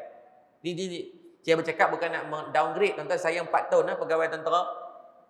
Saya 4 tahun dalam Akademi Tentera Malaysia. Saya ditauliahkan sebagai lieutenant muda. tahun 2012. Saya gantung uniform sebab saya sambung mengaji di Mesir. Bukan nak merendahkan, tapi kita ukur baju di atas pakaian kemampuan kita ni. Kalau kita nak banding dengan Singapura, mereka pula antara baseline kepada Israel punya base dengan Amerika Syarikat, of course lah dari segi kemampuan ketenteraan mereka jauh lebih baik. Kita mungkin semangat ada, komando kita power, askar Melayu kita kemas. Tetapi sekarang ni adalah melibatkan perang dengan teknologi, dia panggil CW, saya kira ramai dia panggil counter warfare. It's not about CIW, counter insurgency warfare, berlaku adalah pada 90-an ke bawah. Apa makna CIW? Melibatkan peperangan di dalam hutan, gerila dia panggil. Sekarang dah tak ada dah, semua main button-button dia. Tekan, pum, tembak peluru pandu keluar. Tekan, jet tanpa pemandu dah boleh jalan. Sekarang melibatkan CW, counter warfare ni, counter yang siapa yang pegang teknologi dan kecanggihan, maka dia akan menang. Di Iraq mempunyai lebih ramai tentera, tapi Iraq kalah tak ketika US invade? Kalah disebabkan teknologi. Kalau nak berperang, kita akan cari sparring yang sama dengan kita. Tapi kita ni, Allah declare, siapa yang terlibat dengan riba, nak perang bukan dengan Amerika Syarikat, perang dengan Allah. Ada tak chance ataupun probability untuk kemenangan? Zero, bukan zero, negatif. Maka jangan cari pasal. Pada siapa yang ada dalam pagi ini yang belum tukar akaun KWSP kepada syariah, hari ini pergi buat. Jangan tangguh, takut esok mati. Data yang dikeluarkan hanya 18% umat Islam di Malaysia yang dah convert daripada konvensional dalam KWSP, simpanan KWSP ni, kepada yang patuh syariah. Ayah-ayah yang buat bendang tu duduk pergi cek lah, duduk pergi marah pegawai apa KWSP. Saya tak ada, Pak Long buat bendang, Pak Long tak ada KWSP, jangan duduk susah hati. Yang bekerja sama ada swasta ataupun kerajaan, maka caruman KWSP sok-sok itu adalah compulsory, kewajipan. Pergi cek. Sekejap je pergi dekat kaunter, isi satu borang untuk pertukaran daripada konvensional kepada syariah. Baru 18%. Kalau dalam masjid ada 100 orang, baru 18 orang. 72 lagi. Ataupun 82 masih terlibat dengan konvensional. Bahasa mudah, duk makan harta haram daripada riba. Dah Ustaz, KWSP kami tak makan lagi. Kamu sedang beranakkan duit haram dari duit riba. Kan kita punya KWSP kan, dia macam pelaburan. Berapa boleh buat keluar? Umur 55. Baru ni moratorium dibenarkan kita buat keluar 6,000 maksimum. Jangan terlibat bab riba ni, tak berbaloi ni. Ayat ni bersih ke kotak tuan-tuan? Bersih. Saya yakin semua dalam masjid ni, ayahanda-ayahanda kita semua dengan nak cari rezeki yang halal. Alhamdulillah, moga saya doakan semua dapat rezeki yang halal yang diberkati. Amin ya rabbal alamin. Baik, rezeki yang halal dalam botol ayat ni ada lebih kurang 500 ml. Ni rezeki yang halal ni. Tanpa kita sedar, kalaulah kita melabur ataupun buat pinjaman rumah ataupun pinjaman kereta menggunakan akaun konvensional. Sebab tu nak pergi buat loan rumah, nak buat loan kereta, tanya pada pegawai bank, saya nak Islamic punya, banking punya. Kalau tuan-tuan tak buat, biasanya pegawai dia dapat untung. Kalau dia buat bank konvensional, dia lagi untung. Dia dapat persen dia. Pegawai loan, yang uruskan loan tuan-tuan, dia ada commission. Of course, kalaulah commission tu, kalau bank Islamik dia dapat RM50. Kalau bank konvensional dia dapat, contoh RM70. Dia akan buat yang mana? Sebagai orang yang biasa. Of course, dia akan nak kita buat yang konvensional sebab menguntungkan dia. Tetapi yang ruginya adalah kita. Sebab tu siapa yang pernah beli rumah tahun 90-an, biasa, sebab tu bank, perbankan Islam belum berkembang pesat. Maka kebanyakan bank yang kita buat loan adalah konvensional. Kalau ketika ayah-ayah buat itu masih belum perbankan Islam, maka saya tanya dan rujuk kepada dia, kata di maaf syarak, cuma bertaubat juga wajib pada Allah. Sebab kita tak tahu waktu tu. Kan kita sendiri pun tak, waktu perbankan Islam pun tak ada pilihan lagi. Kita pun tak tahu. Rumah tu dah habis bayar, ada 30 tahun lah. Tapi cek-cek balik, Allah terlibat dengan riba dan sebagainya, minta ampun pada Allah dan sekarang banyakkan sedekah. Niatlah hati Allah, sebab dulu aku pernah terlibat, ya Allah ampunkan dosa aku. Kan suruh bakar rumah, sekali balik bakar rumah pula, bengong nama dia tu. Yang dia buat kerja gitu. Kita pernah terlibat. Saya sendiri pun waktu pengisytiharan kan 2017, 2018 berkaitan KWSP kan, mereka maklumkan secara autoriti dan sebagainya, kata tak patuh syariah. Saya cek, alamak, saya sendiri pun terlibat dengan tu, maka kita cepat pun buat. Saya minta akaun saya terus buat. Yahya pun tolong cek balik. Kalau yang dah guna, Ustaz kami dah guna dah. Sebelum ni kami tak tahu, maka kita tak tahu waktu tu. Saya tanya Ustaz Fahim Majid, ini saya tanya terus kat dia. Ustaz Fahim kata tak apa, yang tu dimaaf syarak juga. Tetapi tetap kena memperbanyakkan sedekah. Bahasa mudah cuci belik duit tu dengan kita memberi. Dengan niat yang dulu ni, umur 55 itu dah buat keluar ambil akaun 2 dan sebagainya. Dalam keadaan kita tak tahu dia melabur di tempat yang haram, yang kita terpaksa terlibat pula dalam kita sedar, dan kita dah guna duit tu. Maka sekarang adalah waktu untuk kita, bahasa mudah, tebus dengan memperbanyakkan sedekah. Masjid nak buat program, kita bayar duit. Masjid nak berbaik akaun, kita bagi duit. Masjid nak bayar bil elektrik, biaya, kita tolong bayar. Niat dalam hati, ya Allah dulu KWSP aku terlibat dalam pelaburan yang tak patuh syariah, maka melabur di investment yang tidak menepati compliance syariah, aku dah kira sebahagian daripada subahat. Ya Allah ampunkan dosa aku ya Allah.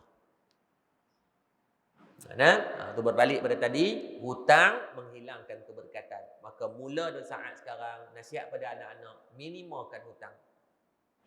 Kalau dia buat untuk pendidikan yang tak ada pilihan, maka tak apa buat. Tapi kalau ada pilihan, sebenarnya ada pilihan, percayalah.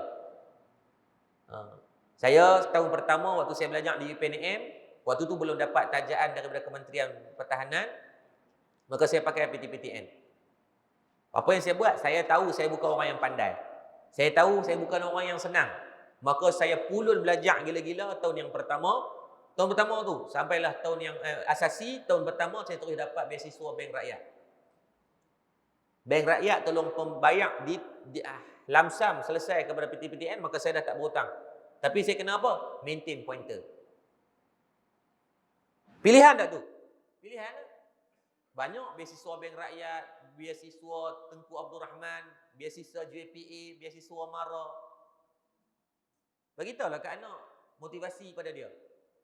Jangan adik kalau tak belajar betul-betul, adik hutang 5-60 ribu ni keluar, tapi ada pilihan dah, adik mengaji betul-betul, minta beasiswa. Ada lebih 100 beasiswa di Malaysia, so tak ada alasan. Pada saya, boleh elok hutang. Saya bukan orang pandai tuan. Saya masuk UPNM, saya tak ada basic AdMed. Saya duduk sekolah tahfiz, mana belajar bahasa Inggeris sangat. Add-on faham sepatah haram, waktu mula masuk. Allah kelas semua bahasa Inggeris, melelong, tergeliat lidah ni. Tapi tak apa, kita tahu kita bodoh, belajar, tak ada masalah. Tahun pertama, saya dapat 10 pelajar yang terbaik, walaupun daripada orang yang tak erti apa sangat. 10 terbaik dapat beasiswa, ada yang dapat Bank Rakyat, ada yang dapat ni pun semua, Alhamdulillah. Bila kita tahu kita ni bodoh, belajar je lah. Bila kita main, duk rasa kita pandai, tadi nak belajar, kekal selama-lama, dan kita je rasa pandai, hakikatnya tak pandai pun. Dan yang ketiga, kata Nabi SAW, di antara satu ayat ribar yang kita boleh ambil, Nabi kata, golongan orang yang ketiga, apabila diberikan amanah, ia akan berkhianat daripada amanah tersebut. Mana menghilangkan kepercayaan, menyeleweng dan juga menipu. Sebab tu tuan-tuan rahmati Allah Subhanahu wa taala, dalam soal amanah ni kita ambil daripada konteks kehidupan harian kita. Sebagai seorang ayah, sejauh mana amanah kita dengan anak-anak? Saya takut bila saya tengok satu data, 70% daripada anak-anak kita ni tuan tak erti cara nak sembahyang. Saya menulis tesis saya tulis bab tu. 70% tu anak-anak muda kita tak erti nak sembahyang. Pasal dia pun sembahyang, kita tengok dia pergi masjid dan sebagainya kan. Mari sembahyang Jumaat, mari dulu sembahyang Jumaat, mari apa semua. Dia pun sembahyang, dia ikut je. Dan saya bila saya menulis dulu tahun 2012 tesis saya, 2-3 tahun ni membangunkan Darul Murtabah, saya khaskan memang kita buat program untuk anak-anak muda. Kita buat klinik bola, memanah, tournament Beyblade, itu kita nak panggil anak-anak muda. Dan saya buat program nama dia Mukmin Profesional, pengajian percuma, kami semua pendidikan percuma, kita tak ada charge apa-apa. Bila kita buat mukmin profesional, sekali lagi, daripada 700 orang pelajar, tuan-tuan, 80% tak tahu bacaan dalam solat. Saya menangis, tuan-tuan, saya tengok data tu. Maksudnya, tuan-tuan, kita sebagai mak ayah, kita tak amanah kepada anak-anak. Kita menangis bila anak kita tak lulus UPSR. Kita riau, tuan-tuan, anak kita bila ada pencapaian yang tak baik dalam akademik. Tapi berapa ramai kita menangis bila kita tengok anak kita tak boleh baca Quran. Berapa ramai kita menangis bila tuan-tuan balik sekali tuan-tuan tanya anak kita, Alung cerita saat kat mama, Rasulullah tu siapa dia? Kalau anak kita kata Rasulullah tu Nabi ya. Cerita saat adik tahu apa pasal Nabi? Siapa nama tok wan Nabi? Siapa nama ayah Nabi? Siapa nama mak Nabi? Apa kesusahan Nabi? Apa gelaran Nabi? Nabi lahir di mana? Nabi mati di mana? Nabi lahir tahun bila? Nabi mati waktu bila? Tuan-tuan, kalau anak kita tak boleh cerita, tuan-tuan, kita buat sembahyang taubat malam ni, tuan-tuan. Sebab kita dah pecah amanah sebagai seorang ayah yang Allah janjikan dalam Al-Quran surah Tahrim ayat ke-6, ya ayyuhallazina amanu qu anfusakum wa ahlikum nara. Wahai orang-orang yang beriman kepada Allah, pelihara diri kamu wa ahlikum, dan ahli keluarga, anak-anak, isteri kita. Ini sebagai seorang suami ni, saya sebagai seorang suami. Yang nanti kalau isteri saya, tuan-tuan, masuk di padang mahsyar, isteri saya pernah mendedahkan aurat, maka saya sebagai suami yang awal akan kena dulu. Ibu-ibu yang ada di sebelah. Nanti kalau anak-anak kita, tuan-tuan, tak reti semayang, dia tak boleh baca Quran. Anak kita tak kenal Allah, anak kita tak kenal Rasul. Tuan-tuan, kita dulu kena tibai. Sebab tu dalam bincang bab amanah, bukan pada amanah negara mereka ada. Kita ni amanah ke tidak kita dengan anak-anak kita? Nabi sebut dalam hadis, di padang mahsyar kelak tidak ada pertalian di antara ibu, ayah, pasangan suami isteri, melainkan saling mendakwa di antara satu sama lain.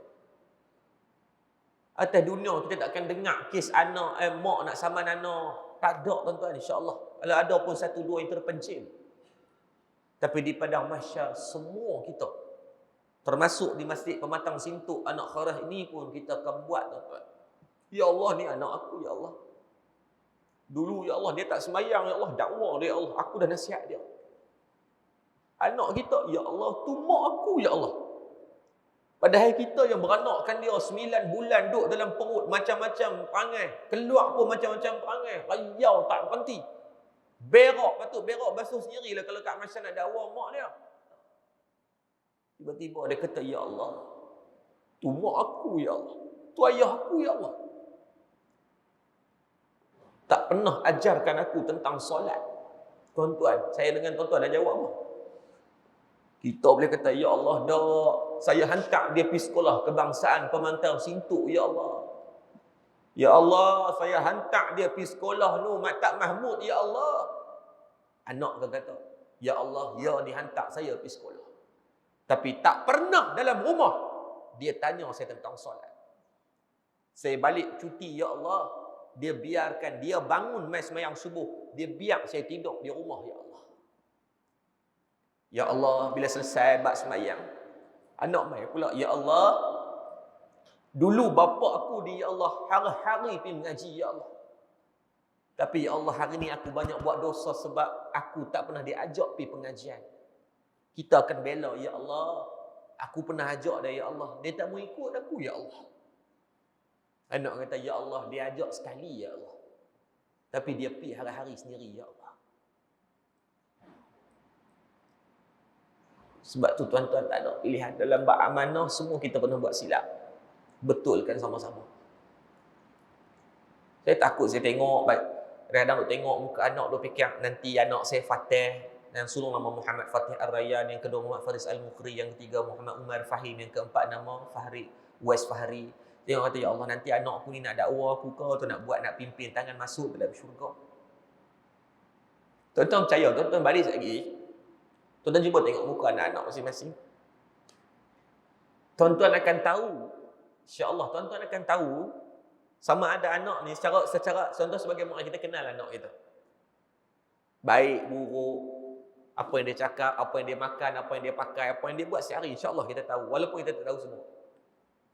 Dan kalau tuan-tuan tengok muka dia 5-6 saat tu, saya yakin tuan-tuan dah boleh menjangkakan ke mana arah tangan yang dia nak pimpin kita. Kalaulah anak kita tuan-tuan semayangnya tak tinggal, walaupun mengaji dia mungkin tak pandai tara mana, tapi akhlak ni sangat baik. Anak kita tuan tak pernah melawan cakap kita. Anak kita ni tuan-tuan taat apa yang kita bagi dia. Walaupun anak kita ni mungkinlah tidak seberjaya macam anak orang lain, tapi kita sebagai mak dan ayah, kita tahu anak ini menyenangkan ataupun tidak. Dan kita juga tahu saat kita memandang muka anak kita. Sekarang setelah tuan-tuan tengok muka dia pun, tuan-tuan dah tahu dah anak tuan-tuan boleh pimpin tuan-tuan ke mana.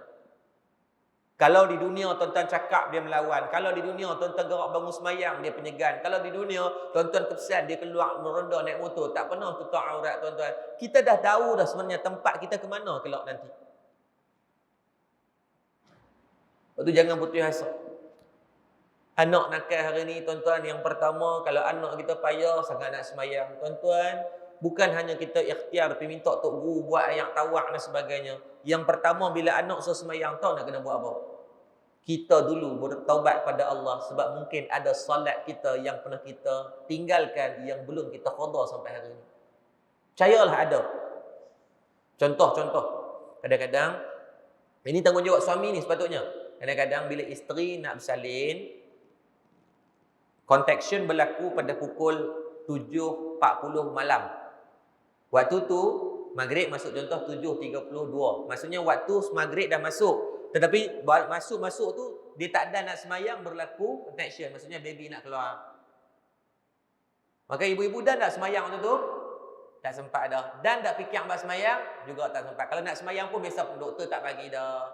Lepas duduk dalam labor room contohnya. So duduk dalam labor room tu, waktu tu dah hukum untuk solat tu dah tertanggung dah ke atas maklum-maklum.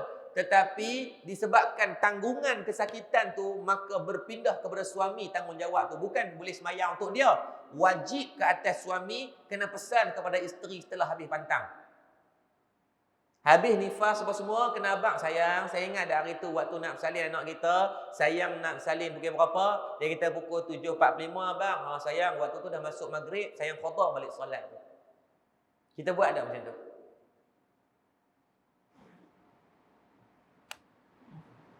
Kita tak pesan tak saya ni, saya. 6 orang anak. Maka saya kena tengok nak buat macam mana tuan-tuan senang. Tuan-tuan takkan nak telefon hospital. Nurse ingat 20 tahun lepas anak sulung saya beranak pergi apa, mampus nak ingat tuan-tuan. Apa yang tuan-tuan boleh buat dengan saya? Balik sekali lagi, cek surat beranak anak. Balik sekali lagi, cek surat beranak anak-anak. Kan ada waktu kelahiran. So just assume saja, maksudnya just buat agak-agak je. So bila tengok okey anak aku beranak pukul 3 pagi, oh maksudnya mungkin isteri dah semai isyak kot. Ada anak kita beranak pukul 6.30 pagi, oh memang confirm biasanya tak ada anak semayang ah. Biasanya nak waktu nak bersalin tu dah tengah jam buka 4 inci, tak nak buka apa semua tu 4 cm sebagainya, memang tak ada lah. Abang kat isteri, sayang, weh, ni anak sulung kita ni 6.30 pagi sayang. Abang rasa mungkin waktu tu subuh saya tak semayang dah. Tak apa sayang qada. Abang pun qada juga. Niat ni yang sebelum-sebelum mungkin waktu zaman kita dah balik, kita terlepas. Buat sama-sama. Tengok anak nombor 2 pula. Oh, anak nombor 2 pukul 4.30 petang. Anak nombor ni 4 pukul berapa. Anak ni cek semua. Sebab hari ni cerminan yang disebut dengan kullu mauludin yuladu ala fitrah. Anak fitrah. Fa'abawahu, yang mencermin dan mencorakkan dia siapa dia? Kita mak ayah. Itu amanah. Lepas tu saya tak mau bincang yang politik ni tuan-tuan, buat sakit hati je kalau kita bincang. Kita nak bincang mereka, tiba kita hangit. Baik kita bincang konteks yang kita semua boleh betulkan dulu. Rumah tangga sama-sama insya-Allah. Saya bukan suami yang baik tuan-tuan, saya bukan seorang yang baik, tapi saya hari-hari saya belajar doa pada Allah mudah saya boleh jadi baik macam tuan-tuan, macam perempuan semua. Balik lagi, bila anak kita susah nak tutup aurat, cek balik. Mungkin ada dalam kalangan kita yang dulu ibu-ibu zaman tahun 70-an, kadang-kadang pakai baju kebaya. Kadang-kadang buh atas kepala macam tu nampak tengkok. Ayah-ayah kita kadang-kadang minta kro pakai semak pendek. Kadang-kadang mungkin kita banyak benda-benda yang membuat kadang-kadang aurat kita terdedah tanpa kita sedar.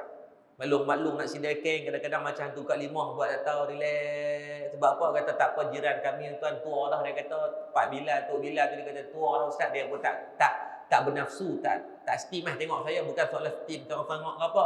Haram tetap haram, aurat tetap aurat. Hari ni sebab apa anak dedah aurat? Mungkin sebab tu. Sebab tu. Ni anak kita payah nak dengar cakap, kita cakap ni berpuluh kali dia buat tak dengar. Apa yang kita kena buat? Telefon mak ayah kita, minta maaf kat dia. Mungkin dulu waktu zaman muda, itulah kita. Tuan-tuan selesai yang tu, tuan-tuan tengok balik, anak automatik dengar cakap. Tuan-tuan tak selesai tu, sampai kiamat dia macam tu. Sirat lebih teruk daripada tu. Sebab Nabi janji lah, atas dunia tuan-tuan buat apa yang tuan-tuan, what you give to your parent, you will get back or more. Apa yang tuan-tuan buat pada mak ayah, tuan-tuan akan pasti dapat balik apa yang tuan-tuan buat. Tuan-tuan tinggal semayang dulu, Allah akan bagi anak-anak tinggal semayang. Tuan-tuan dedah aurat dulu, Allah bagi anak-anak dedah aurat. Tuan-tuan dulu, waktu dulu tuan-tuan cakap lebih kurang dengan mak ayah. Tuan-tuan tunggu anak tuan akan cakap, dok, dia kata ustaz, anak saya lah ni elok ustaz, cakap elok. Tuan-tuan, ya mukhallibal khulub. Allah pegang hati, bila-bila Allah boleh ubah. Hati-hati ya, sama insya-Allah. Dalam bab amanah ni, ingat amanah ni ciri orang yang munafik. You mungkiri dari pergi amanah, you menidakkan daripada apa yang Allah amanahkan. Isteri itu amanah kita. Lepas tu bila-bila nak pilih mantu, jangan hanya tengok daripada sudut ekonomi dia. Ekonomi boleh kena tengok, tak ada masalah, tapi tengoklah pada agama dia dulu. Dia tak kena ustaz pun tahu, ustaz pun boleh tentu baik. Nah, ada je yang ustaz pun kadang-kadang dari segi rasionalnya sangat tak rasional pun ada. Bukan semua ada. Cuma nak cari daripada kalangan menantu, biarlah cari yang boleh memimpin tangan anak kita juga. Nah, yang boleh bagi manfaat kepada agama dia dan agama kita. Sebab orang ingat macam ni, bila kita dapat menantu, dia akan jadi menantu kita selama-lamanya. Walaupun dia berkahwin baru sejam dengan anak kita, kahwin, lepas tu bercerai terus. Ni contoh, bagi contoh ni, dia kahwin seminggu bercerai. Dia dengan anak yang perempuan kita, mereka tidak ada pertalian dia akan jadi janda dan duda. Tetapi selama-lamanya diikat dia sebagai menantu kita. Selama-lamanya. Aku nak pilih tu, kena pilih betul-betul ya. Jangan hanya kita duk tengok hang jauh mana, jangan duk tengok tu je. Ekonomi ni Allah boleh bagi dalam bentuk macam-macam. Kadang-kadang tak nampak kaya tapi cukup. Walaupun menantu kita tu jual ayak tepi jalan kan, bolehlah 20-30 ringgit sekali. Bila ada keberkatan, anak tu akan rasa selesa. Akan rasa bahagia. Walaupun dia main naik BMW kan, BMW tu pakai buang, dia main rumah kita, dia tinggal buang, balik beli kereta baru, punya kaya. Belum tentu berkat. Lepas tu nak pada berkat ke nak pada kaya? Berkat. Tak apa kalau dia sekadar dia susah sikit, dia ni sikit, tak apa. InsyaAllah tuan-tuan minta pada Allah, mudah-mudahan Allah memberikan kebaikan. Allah memberikan manfaat. Pasal-pasal PKP ni elok lah. Kalau saya pesan kat anak-anak muda, kalau nak kahwin pasal PKP, jimat. Kita membantu anak-anak kita. Saya habaq kat anak muda, kalau nak kahwin, ni buat situ ni, paling best. 2 rotis, 50 orang SOP. Pergi habaq kat buat mentua, pakcik saya ni, abah saya ni kalau boleh nak buat 80,000 kemah. Sembang kalau terbang sikit. Tapi SOP, pasang 2 kemah dah. Kan? Jadi, buat kenduri. Yang duit yang patutnya habis untuk kenduri boleh buat apa? Simpanan selepas perkahwinan. Anak muda kita yang teruk lepas kahwin tu, waktu kahwin dah tu, lepas kahwin tu paling teruk kan? Semua ayah kita ni dia pengalaman yang jauh lebih baik dah. Sama anak-anak muda kita pun, jangan susahkan. Apabila tuan-tuan menyusahkan pernikahan, maka penzinaan akan jadi mudah. Tuan-tuan mahalkan pernikahan, maka dia akan memurahkan penzinaan. Na'udzubillah. Boleh?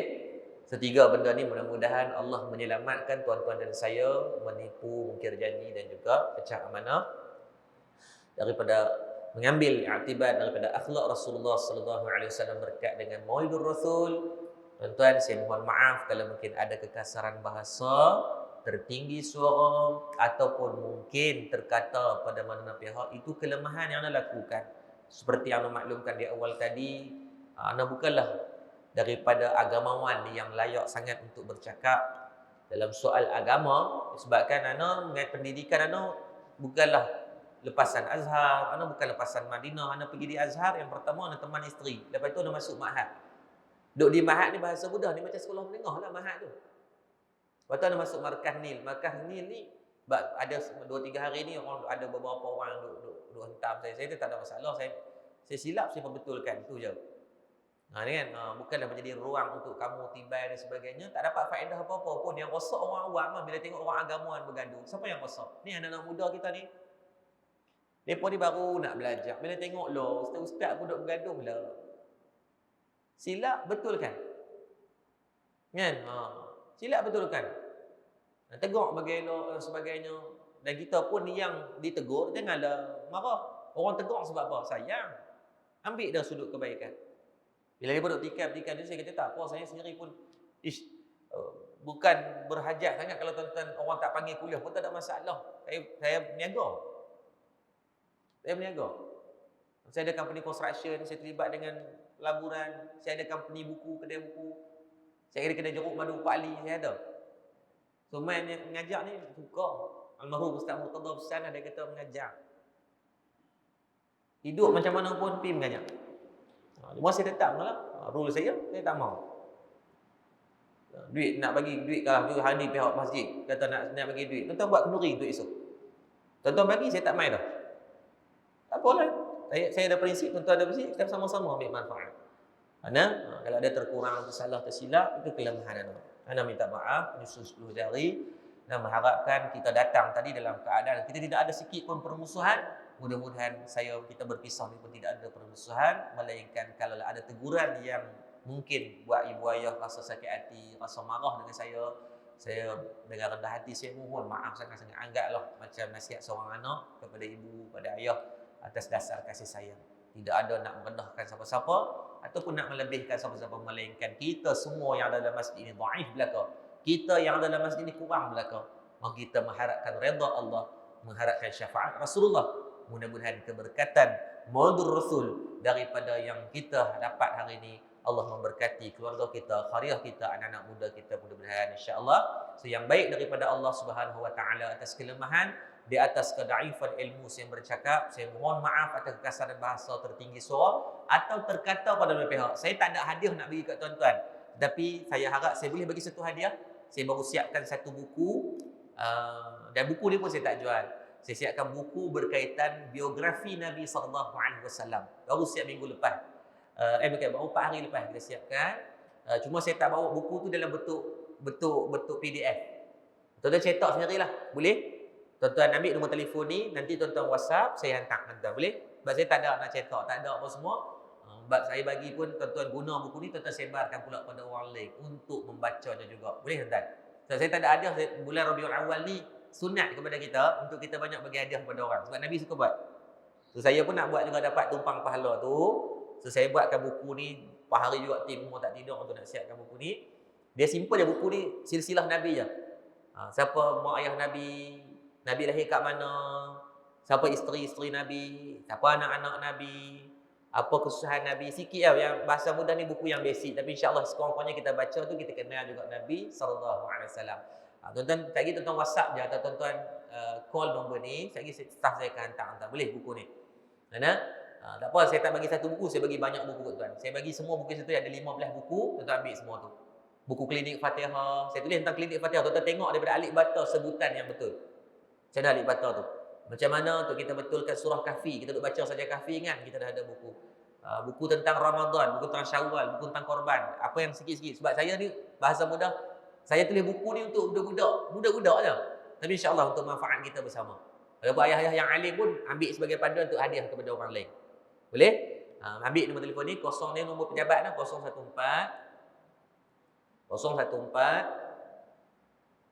601 999.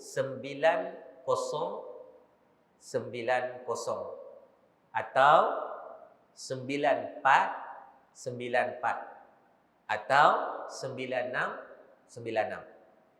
9090 9494 9696. Mana-manalah. Cuma selaraskan terus lah tuan-tuan. Kalau boleh 9090 semua mudah sikitlah bagi depa nak. Respon takut kadang tak berbalas lah. Tuan-tuan mesej maklumkan kata jemaah Masjid Pematang Sintuk, maklumkan sebab lagi takut depa ingat call untuk nak tanya tentang tahfiz, nak tanya tentang masjid, nak tanya tentang macam-macam, takut depa tak hantar buku. Bagi tuan Pematang Sintuk, saya akan maklumkan kata ustaz kata nak hadiah buku tu, lagi depa akan hantar je insya-Allah. Boleh? Saya tak ada hadiah nak bagi tuan sebab saya ucap terima kasihlah ada pihak hotel jemputan untuk pick up tadi apa saya nak bagi. Dia kata bagi tentang Rasulullah. Mudah-mudahan tuan-tuan kenal Rasulullah di mahsyar kelak, tuan-tuan kata ya Allah, dulu ustaz ni pernah hadiah kami. Kami kenal mak Nabi dengan dia, walaupun kenal baca tu kenal mak Nabi pun cukup lah. Ada kurang ada juga kebaikan yang saya bagi kepada tuan-tuan. Dah? Jadi kadang tu dulu yang baik daripada Allah, kelemahan dia sendiri, ada kelapangan untuk hadir ke Darul Murtadah, datang ziarah untuk kita silaturahim, mungkin mengursi kita boleh set buat rombongan. Saya ajar tuan-tuan, kalau tuan-tuan pergi, saya ajar tuan-tuan teknik hafalan Quran. Tuan-tuan nak ada umur 60-70 habis 30 juzuk. Best kan kalau umur macam ni? Saya buktikan ayah saya umur 65, guna teknik yang kita buat, ayah saya hafal sehari 1 juzuk Quran. Ayah saya umur 65 tahun dulu, tahun lepas. So tuan-tuan ni semua boleh jadi al-hafiz belaka. Kalau teknik yang betul. Tuan-tuan buat bila-bila set tarikh, saya ajar tuan-tuan secara percuma. Teknik karantina ni Syekh Somad lah waktu dia main Darul Murtadah, dia beritahu dia tu saya pergi di Indonesia, saya belajar di sana dengan dia duduk di beberapa hari di sana, saya belajar dan saya buat untuk pelajar. Alhamdulillah pelajar-pelajar Darul Murtadah ni setahun tu dah habis 30 juzuk. Setahun ni. Biasa kalau di Indonesia sebulan 30 juzuk habis 3 bulan. Sebulan ni. Tapi tak payahlah sebulan kita ambil dengan cara yang kita tak apa makan semut 2-3 tan ni, biar dengan cara ukur baju di badan sendirilah. Kalau tuan-tuan set mungkin boleh bincang. Yuran dia mahal tuan-tuan. Yuran dia adalah percuma. Tuan-tuan bagi tahu tarikh, kita atok boleh datang dengan cara yang ni. Boleh atok nak pergi nambah ke sehari semalam tak ada masalah apa. Cuma tuan-tuan kena ke sana lah. Saya nak main sini pula tak tahu bila. Mudah-mudahan saya harapkan Pematang Sintuk melahirkan golongan hafiz-hafizah pada umur-umur macam ni. Amin. Ya Rabbal Alamin. Biar mati bawa bekalan Quran, jangan mati meninggalkan Al-Quran. Assalamualaikum warahmatullahi ta'ala wabarakatuh. A'udzu billahi minasyaitonir rajim. Bismillahirrahmanirrahim. Alhamdulillahi rabbil alamin, hamdan yuwafi ni'amahu wa yukafi'u mazidah. Ya Rabbana lakal hamdu kama yanbaghi li jalali wajhikal karim wa 'azimi sultanik. Ya Allah, ya Tuhan kami, ampunkan dosa-dosa kami ya Allah. Dosa kedua ibu dan ayah kami, dosa guru-guru kami, dosa pemimpin-pemimpin kami ya Allah. Ya Allah, tangan yang kami tadah pada pagi ini, tangan yang banyak buat dosa ya Allah, tangan yang buat kemaksiatan, tangan yang banyak buat kemungkaran. Ya Allah, kalau Kau tak ampunkan dosa-dosa kami takut kami akan diazab dengan azab yang pedih ya Allah. Ya Allah, Kau janjikan di saat waktu hujan turun ni waktu yang afdal berdoa ya Allah. Maka setiap titisan hujan yang turun pada pagi ni, Kau jadilah penyaksian yang baik di atas kami, menghidupkan majlis kebaikan, mendengar, dan kami nak mencintai Rasulullah. Kami nak kepada akhlak kami ikut Rasulullah. Kami nak anak-anak kami mencontohi Rasulullah. Kami nak anak-anak kami kenal Rasulullah. Kami nak anak kami mengenal Rasulullah lebih daripada dia kenal kami dan kenal semua orang di kelilingnya ya Allah. Ya Allah, kami takut dan kami malu ya Allah. Kami dah menjadi seorang ayah dan ibu yang munafik ketika mana kami menidakkan amanah kepada anak-anak kami. Kami berbohong kepada anak kami. Kami selalu mungkir janji kepada pasangan dan zuriat-zuriat kami. Ya Allah, ya Allah, ya Arhamar Rahimin, berkat daripada penganjuran majlis hari ini ya Allah. Kau jadikan semua anak-anak khairiyah kami ya Allah. Kau jadikan pasangan hidup kami ya Allah. Kau jadikan jawatan kuasa masjid ini ya Allah di antara orang yang akan meletakkan agama sebagai syiar yang paling tinggi ya Allah. Meletakkan Rasulullah sebagai idola yang paling utama dalam kehidupan kami ya Allah. Ya Allah, pada kami yang masih ada mak ayah, Kau berikanlah kebaikan untuk kami buat baik dan berbakti kepada mak dan ayah kami ya Allah. Perelokkan akhlak kami di hadapan mereka. Lunakkan suara kami saat kami berbicara dengan mereka. Ada perkataan dan perbuatan yang pernah kami lukakan hati mak dan ayah kami, Kau izinkan segera kami mohon ke kemaafan ya Allah. Ya Allah, kami takut dengan akhlak yang buruk terhadap kedua mak ayah kami. Kau akan membalikkan anak-anak yang derhaka kepada kami nantinya ya Allah. Ya Allah, ya Arhamar Rahimin, kami mohon kalau mak dan ayah kami telah meninggal dunia, permudahkan urusan mereka di sana, lapangkan kubur mereka, hiasilah kubur mereka sebagai taman-taman syurga-Mu ya Allah. Ya Allah, sesibuk manapun kami hari ini, janganlah sampai kami menggugurkan nama mereka dalam doa-doa harian kami ya Allah. Ya Allah, kami yang hari ini semua dosa ya Allah. Kami buat maksiat ya Allah. Mata kami tengok benda yang haram, telinga kami dengar perkataan yang haram, mulut kami bercakap benda yang haram ya Allah. Tapi kami yakin ya Allah, rahmat dan keampunan jauh lebih besar daripada apa yang kami pernah lakukan ya Allah. Ya Allah, Kau peliharalah kami, anak khairah kami bermusuh ya Allah. Kami mungkin berbeza dalam soal politik, dalam soal mazhab, dalam soal pegangan ya Allah. Tapi janganlah kami berpecah belah sehingga akan menidakkan hak Islam sesama kami ya Allah. Ya Allah, cukuplah pergaduhan, hasad, dengki dan benci-membenci di antara kami ya Allah. Kami dah cukup banyak masa kami habiskan dalam zaman muda kami. Maka Kau manfaatkan pada umur kami sekarang dengan sisa-sisa yang kami menghubung ke surhim. Kami berpimpin tangan. Kami di antara golongan orang yang banyak memperbaiki akhlak dan kehidupan kami ya Allah. Ya Allah, pada kami yang sakit Kau sembuhkanlah penyakit-penyakit kami ya Allah. Pada kami yang jahil, kurniakan kefahaman ilmu kepada kami. Pada kami yang masih mendedahkan aurat, kurniakan taufik hidayah kepada kami, keluarga dan masyarakat kami. Pada kami yang masih makan harta riba, rasuah, syubhah, perkara yang haram, yang belum mengeluarkan zakat, izinkan kami bertaubat kepadamu ya Allah. Ya Allah, Kau satukan kami pada pagi dengan rahmat dan kasih sayang-Mu. Kau pisahkanlah kami juga dengan keberkatan-Mu ya Allah. Rabbana atina fid dunya hasanah wa fil akhirati hasanatan wa qina adzaban nar. Walhamdulillahi rabbil alamin. Taqabbalallahu minkum minna wa minkum. Taqabbal ya karim.